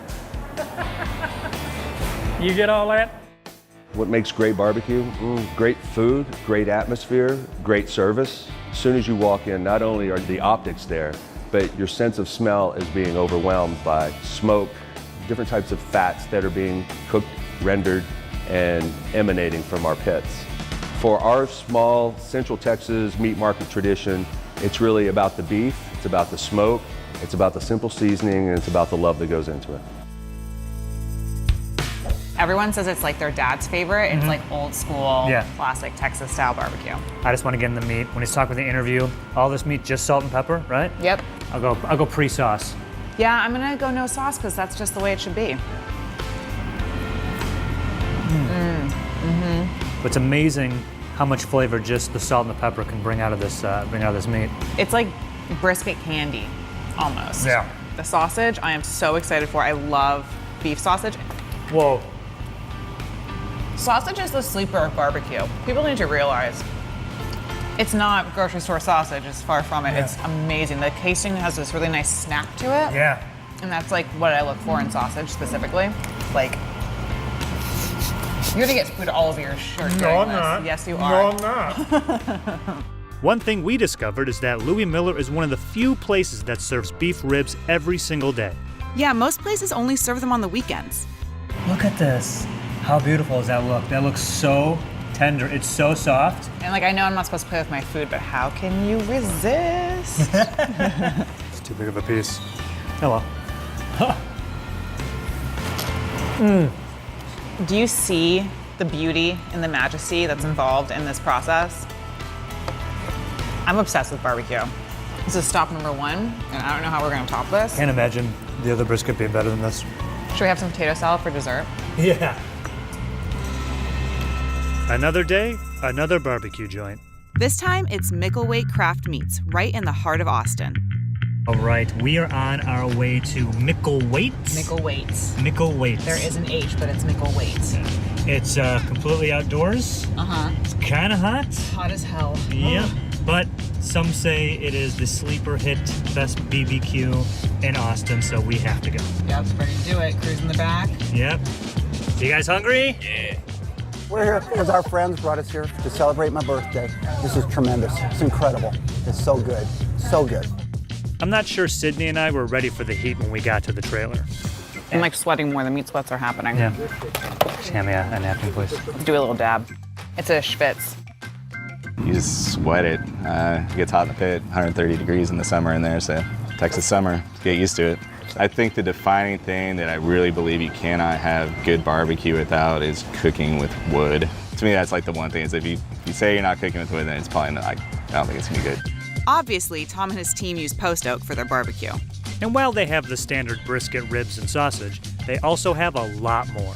We're talking beef cheek barbacoa, smoked chicken, and pork shoulder. And don't forget the sides. They have everything from cheesy grits to Frito pie to healthier options like kale coleslaw, roasted beet salad, and who cares it doesn't have cheese on it.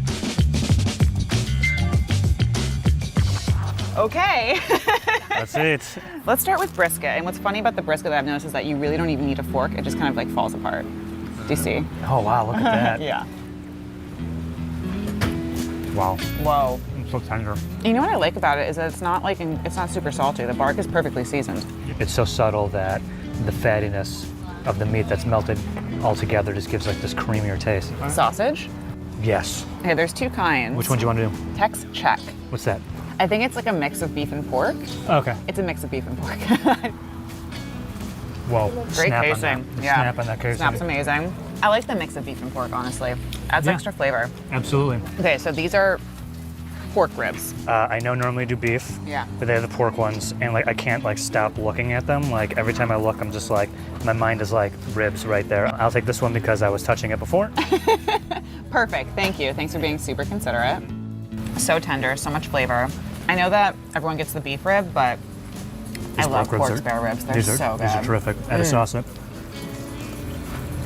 You gnawed on yours weird. How am I supposed to eat it? I don't know, it just looks like gnawed on. Boom, boom, boom. It's like I ate my ribs like corn on the cob. I have to explain to Joe how to eat food sometimes. No, you don't. I got this. See, this is how you eat a rib. I don't know where they're getting this meat, but it's absolutely fantastic. The meat store. Yeah. I like these pickles too. All yours. They're thick.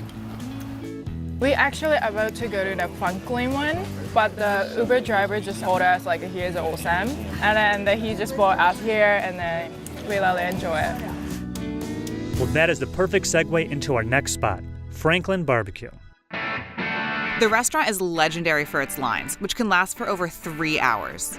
Are you kidding me? We're gonna wait in line this long? pre-ordered, don't worry. Oh, my goodness. I've never waited in this line. It's like I've been to Austin X amount of times. I can't do this. Yeah, not happening. No way. I'm looking forward to how this food tastes. I'm lukewarm on it. Yo, I gotta get a tank top.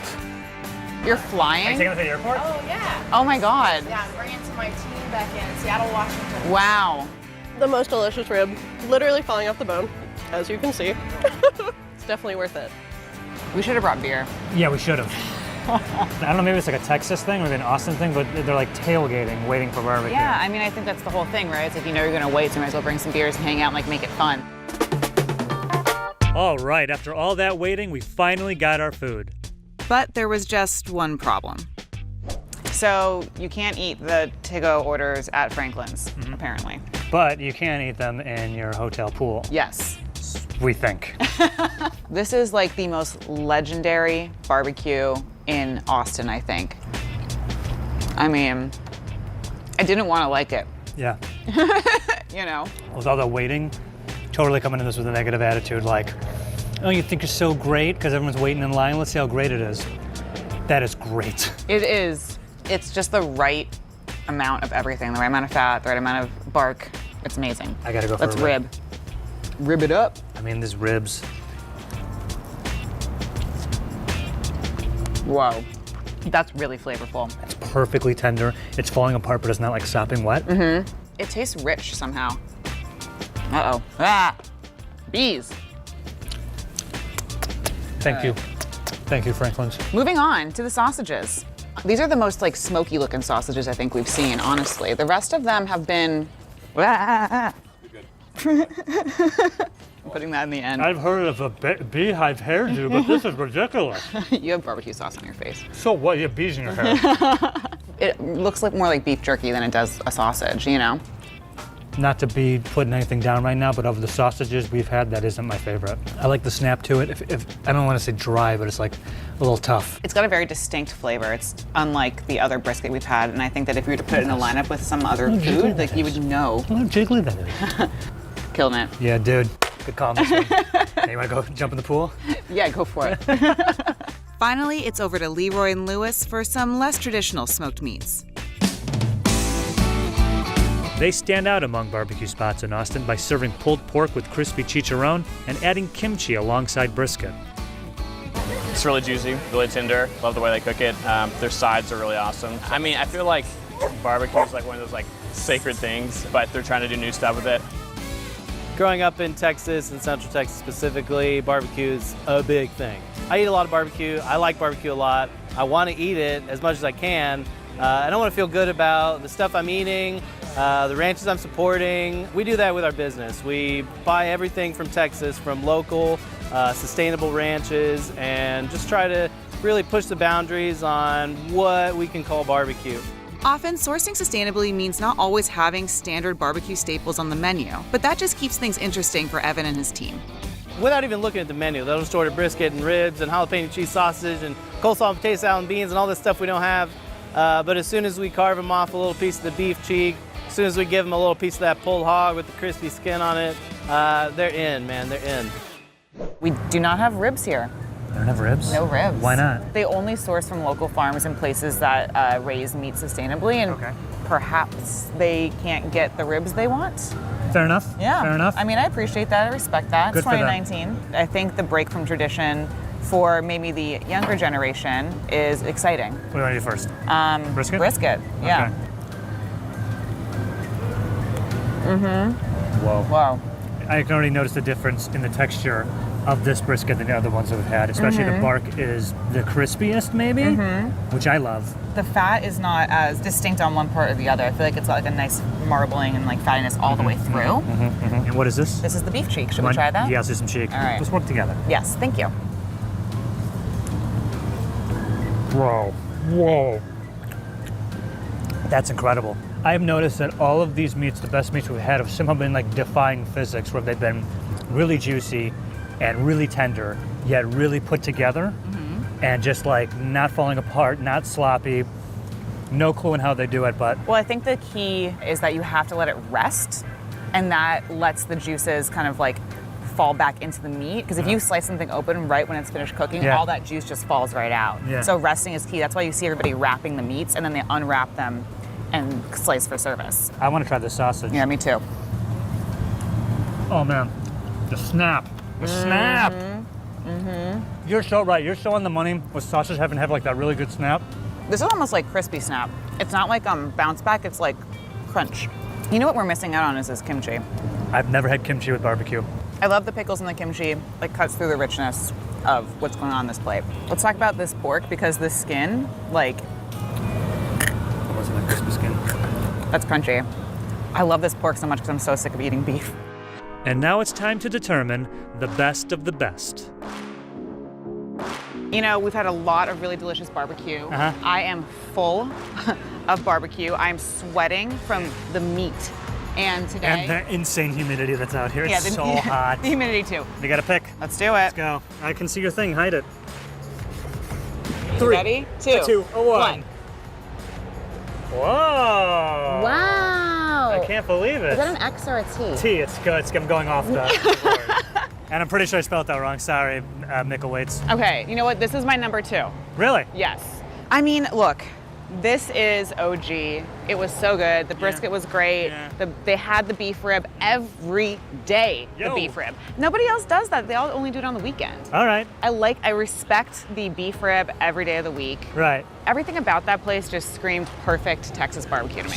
Sure. What I like the most about Micklethwait is they did everything great and they put their own little spin on it. They didn't reinvent the wheel. They just did their own specific way, and that to me elevated everything. I think with Micklethwait, altogether, everything just works so perfectly. I'm like dreaming about that brisket. Here's what I'll also say about Louis Miller, the sausage, all beef.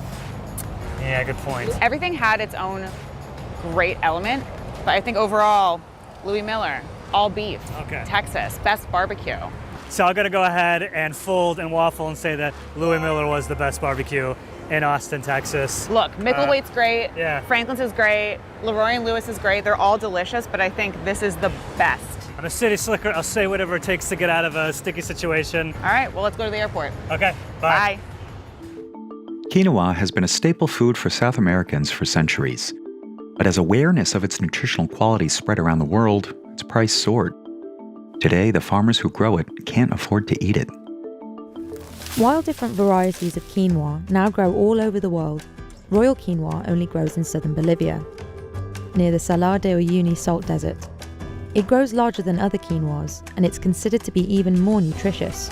Es la única planta que puede producir en estas zonas. Es algo mágico la quinoa. Here, at 3,600 meters above sea level, farmers still use traditional methods to harvest quinoa. Bolivia's mountainous terrain means it's difficult to modernize production, but the farmers also follow tradition to honor the earth and their ancestors. O algunas familias ancestralmente lo hacían el arrancado de la quinoa, pero viendo el requerimiento de los mercados que están exigiendo, ahora hacemos el uso del hoz. La parte más difícil siempre es la cosecha, porque se requiere bastante personal. Los primeros días, en todo caso, ahí siempre se siente el resentimiento del cuerpo, porque no es una actividad cotidiana del día, es una vez al año. Y posteriormente, al segundo o tercer día, ya el cuerpo mismo se va habituando a la actividad. The farmers drive over the quinoa with tractors to thresh it, or to separate the grains from the stems. Because of the high altitude, everything is done early in the morning to avoid the humidity.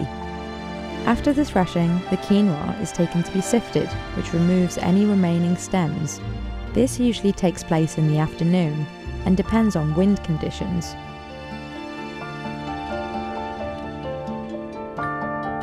The quinoa needs to have all its saponin removed as well.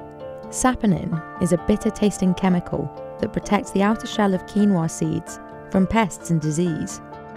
Royal Quinoa also has a lot more saponin than other quinoa varieties, which is what allows it to grow in such extreme conditions. It also means cleaning the quinoa for consumption is a lot more time-consuming.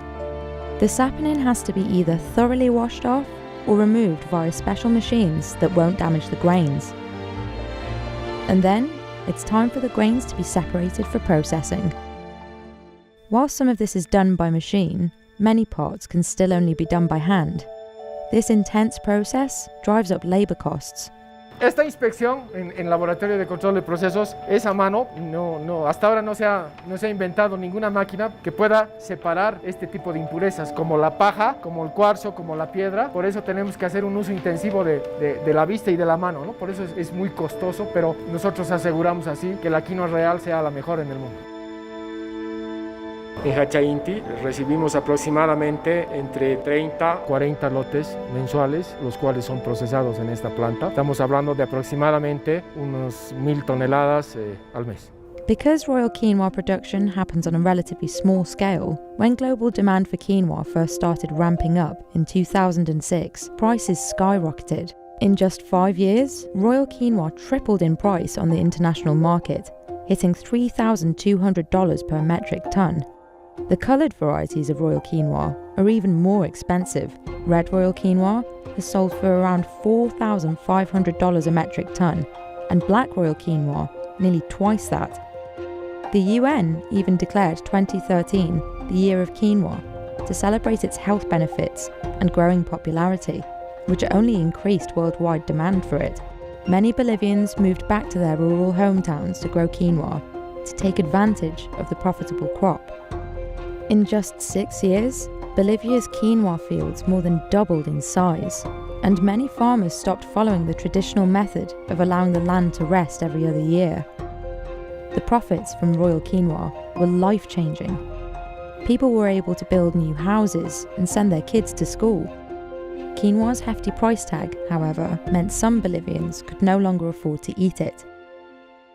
Nosotros íbamos para reunirnos con productores, pero en la alimentación no había quinoa. But why was quinoa selling for so much? Well, in recent years, there's been widespread global demand for healthier food. And there's no healthier food than quinoa. UNESCO even named it the perfect food for humanity because it's gluten-free and has all 9 essential amino acids. NASA's astronauts eat quinoa during long space missions because the gluten-free grain is so packed with fiber, protein, and vitamins, and is a great substitute for animal meat. Quinoa also contains phytoestrogens, which are thought to help prevent cancer and other diseases. And since Royal Quinoa is one of the largest varieties, it's considered to be even more nutritious. So, Bolivia's Royal Quinoa crops were extremely valuable. But the international demand for quinoa and unprecedented profits that came with it have spelled disaster for Bolivia's share of the quinoa market. The rush to produce more quinoa has caused severe soil erosion and infertility. Podemos ver los efectos de ese trabajo intensivo de producción en quinoa real que ya no producen nada, o salen algunas plantas, pero han quedado improductivas. Many farmers have been focusing on quinoa instead of rotating it with other crops or livestock, which has drained the soil of nutrients. And with fewer farmers raising llamas, there's less manure to fertilize the land. Recent droughts and storms have also damaged Bolivia's Royal Quinoa crops.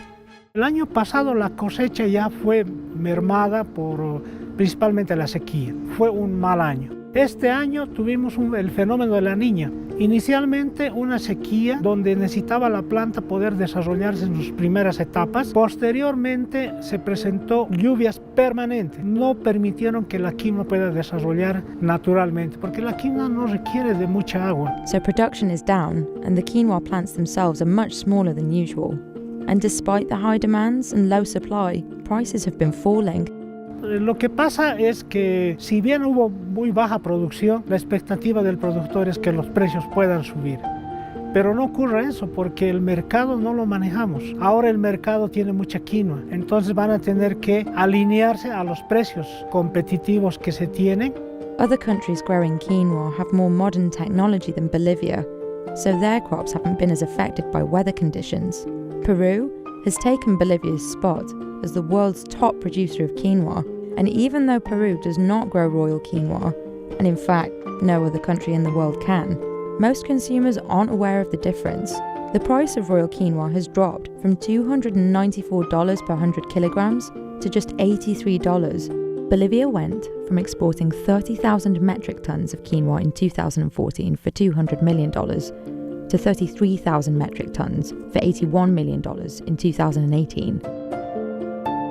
Farmers are operating at a loss, and they're unable to invest in the equipment they would need to modernize. The fall in quinoa prices, however, has reintroduced quinoa into many Bolivians' diets. En la caída ahora vemos que el consumo ha mejorado de la quinoa. Los precios ya son accesibles inclusive para la población de la ciudad, no como esas veces era tan caro que era muy difícil acceder a comprarse quinoa. Hay un efecto interesante en que muchos municipios, el subsidio alimenticio, lactancia materna, está siendo utilizada la quinoa como base de la alimentación. Eso es bien importante, pero falta. El consumo de quinoa todavía en Bolivia es bajo. Bolivia is also looking to rebuild a market for its Royal Quinoa. After all, the global quinoa market is valued at around $90 billion, and it's expected to grow to nearly $150 billion by 2026. In 2020, Bolivia's Royal Quinoa industry successfully obtained a protected designation of origin. This will help brand Royal Quinoa as a high-quality product you can only get from Bolivia, similar to Spain's Iberico ham or Italy's San Marzano tomatoes. Ideally, this will improve Royal Quinoa sales on the international market and allow producers to raise their prices, which will, in turn, allow farmers to modernize their methods while staying sustainable. Bueno, contra el clima es muy difícil poder hacer alguna acción, pero sí podemos mejorar lo que la parte biológica, la producción. Podemos incidir en que estas pérdidas no sean como las que se está viendo, sino que sean menores, mejorando la fertilidad, reponiendo la vida del suelo y que sean más productivas. Eso podríamos y estamos haciéndolo, ¿no?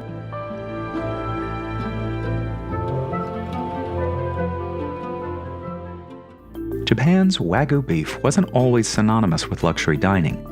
Beef wasn't common in the Japanese diet until the late 19th century. It wasn't until the 1970s that the country began promoting the product as a luxury commodity.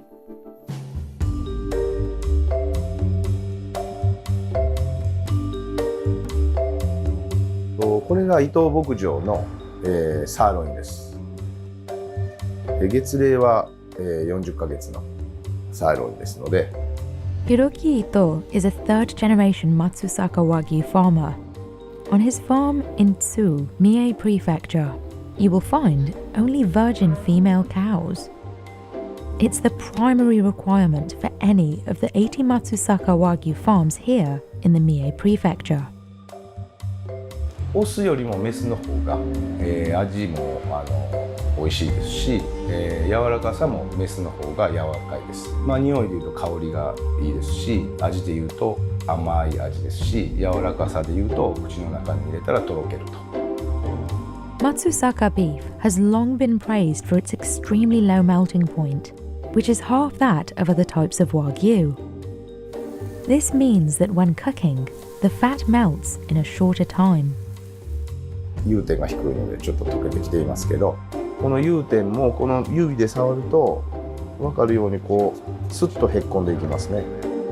融点が低いと滑るんですよ。この光っとるように手もね滑ります。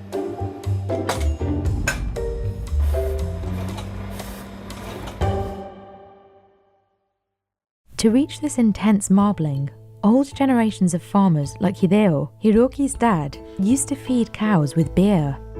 昔は食体を起こした牛、食が落ちてきた牛に1代目の正和が与えてまして、でそれを僕は若い折に一緒に手伝って当時関わって飲ましたことはあります。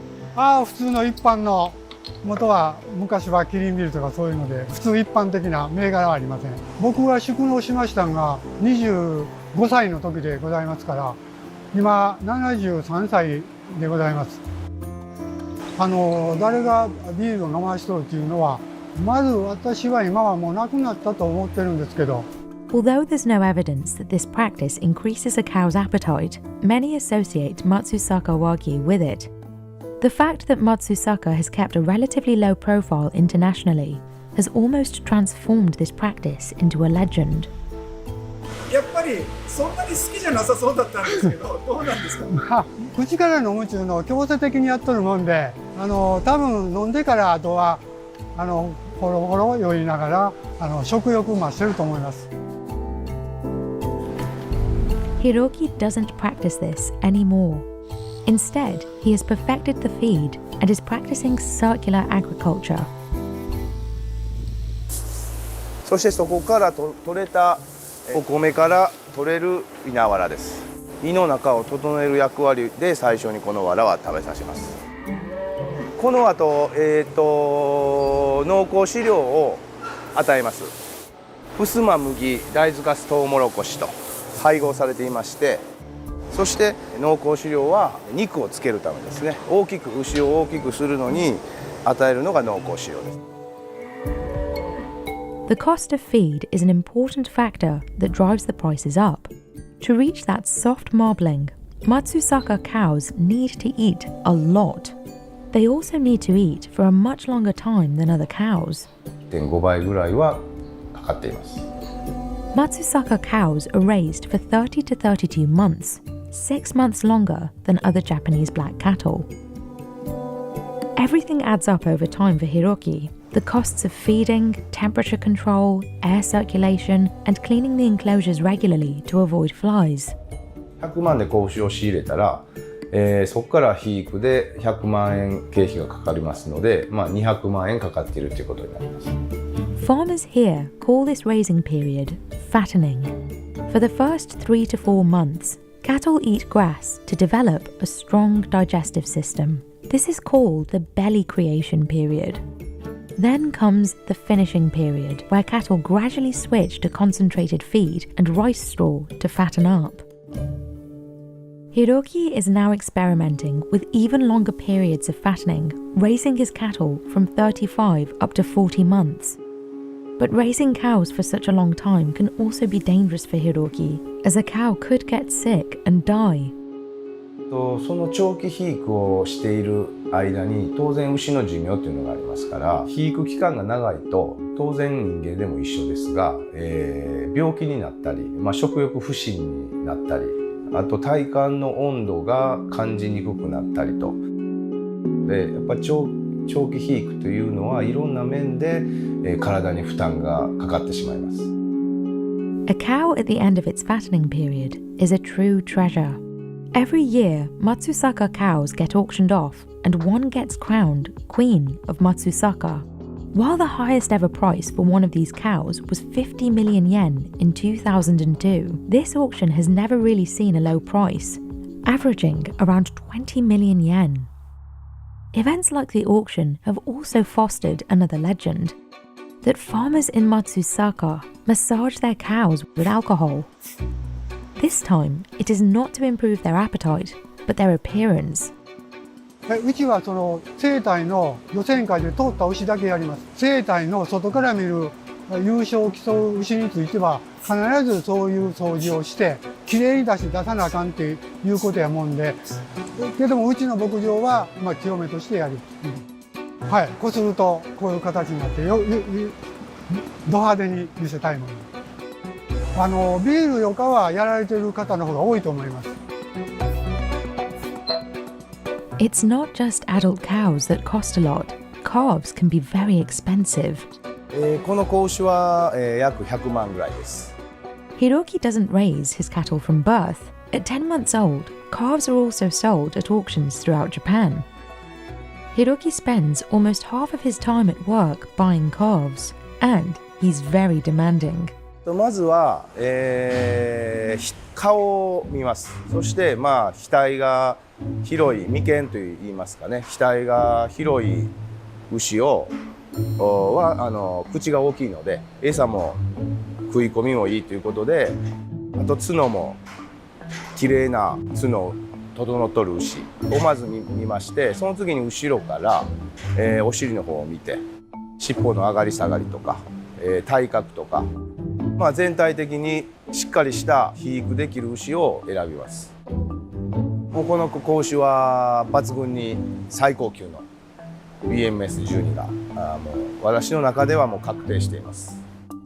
BMS12 is the highest marbling grade for Wagyu in Japan. The more intense the marbling, the higher the price. For customers in Tokyo, 100 grams of sirloin costs 10,000 yen. But that's still much less than what Parisians are paying at Mariac Anea, where the same cut is sold at €360. The most premium cut, tenderloin, sells for €5,000 per kilogram. Comme on a bien respecté la température, le melting point c'est très bon. Dès que j'ai mis dans ma bouche, ça fond directement. Donc comme on a la chaleur naturelle de la bouche, donc ça aide à atteindre la température qu'on a besoin. Donc ça prend secondes. C'est pas ma première fois de goûter ça, mais chaque fois que je goûte, j'ai rien à dire. The Paris restaurant was the first to successfully export Matsusaka Wagyu out of Japan and include it on its menu. Its most expensive tasting menu costs €520. Matsusaka Wagyu is heavily regulated. To include Matsusaka beef on the menu, the restaurant had to follow strict rules. The Paris restaurant needed to apply for a license, which took a year to be accredited. To maintain it, the restaurant needs to have a high rating on Google Maps, and there can't be another restaurant serving Matsusaka Wagyu within an 840-meter radius. As of 2023, Hiroki has shipped only 3 cows to Maria Canea. Due to this limited supply, the €520 menu with Ito Ranch's premium tenderloin is served to only 1 table per day. This exclusivity is set to get a little bit looser. In the last 10 years, Japan has been a major importer of US beef, importing an average of $1.83 billion a year. Meanwhile, millions worth of Wagyu made the opposite journey as it reached international fame. A decline in tourism after the COVID-19 outbreak and a change in consumer behavior toward cheaper meats exacerbated this. And now, Japanese cattle farmers are looking outside the country's borders. The export quota for Matsusaka has jumped from 24 in 2022 to 700 in 2024. Of those, it's the most premium cuts that are exported, going to high-end restaurants like Maria Canea in Paris. This is pushing farmers who want to ship abroad to bet on those lucrative but dangerous long fattening periods. 45ヶ月と私も初めに世界初この45ヶ月で出すっていうのは生まれた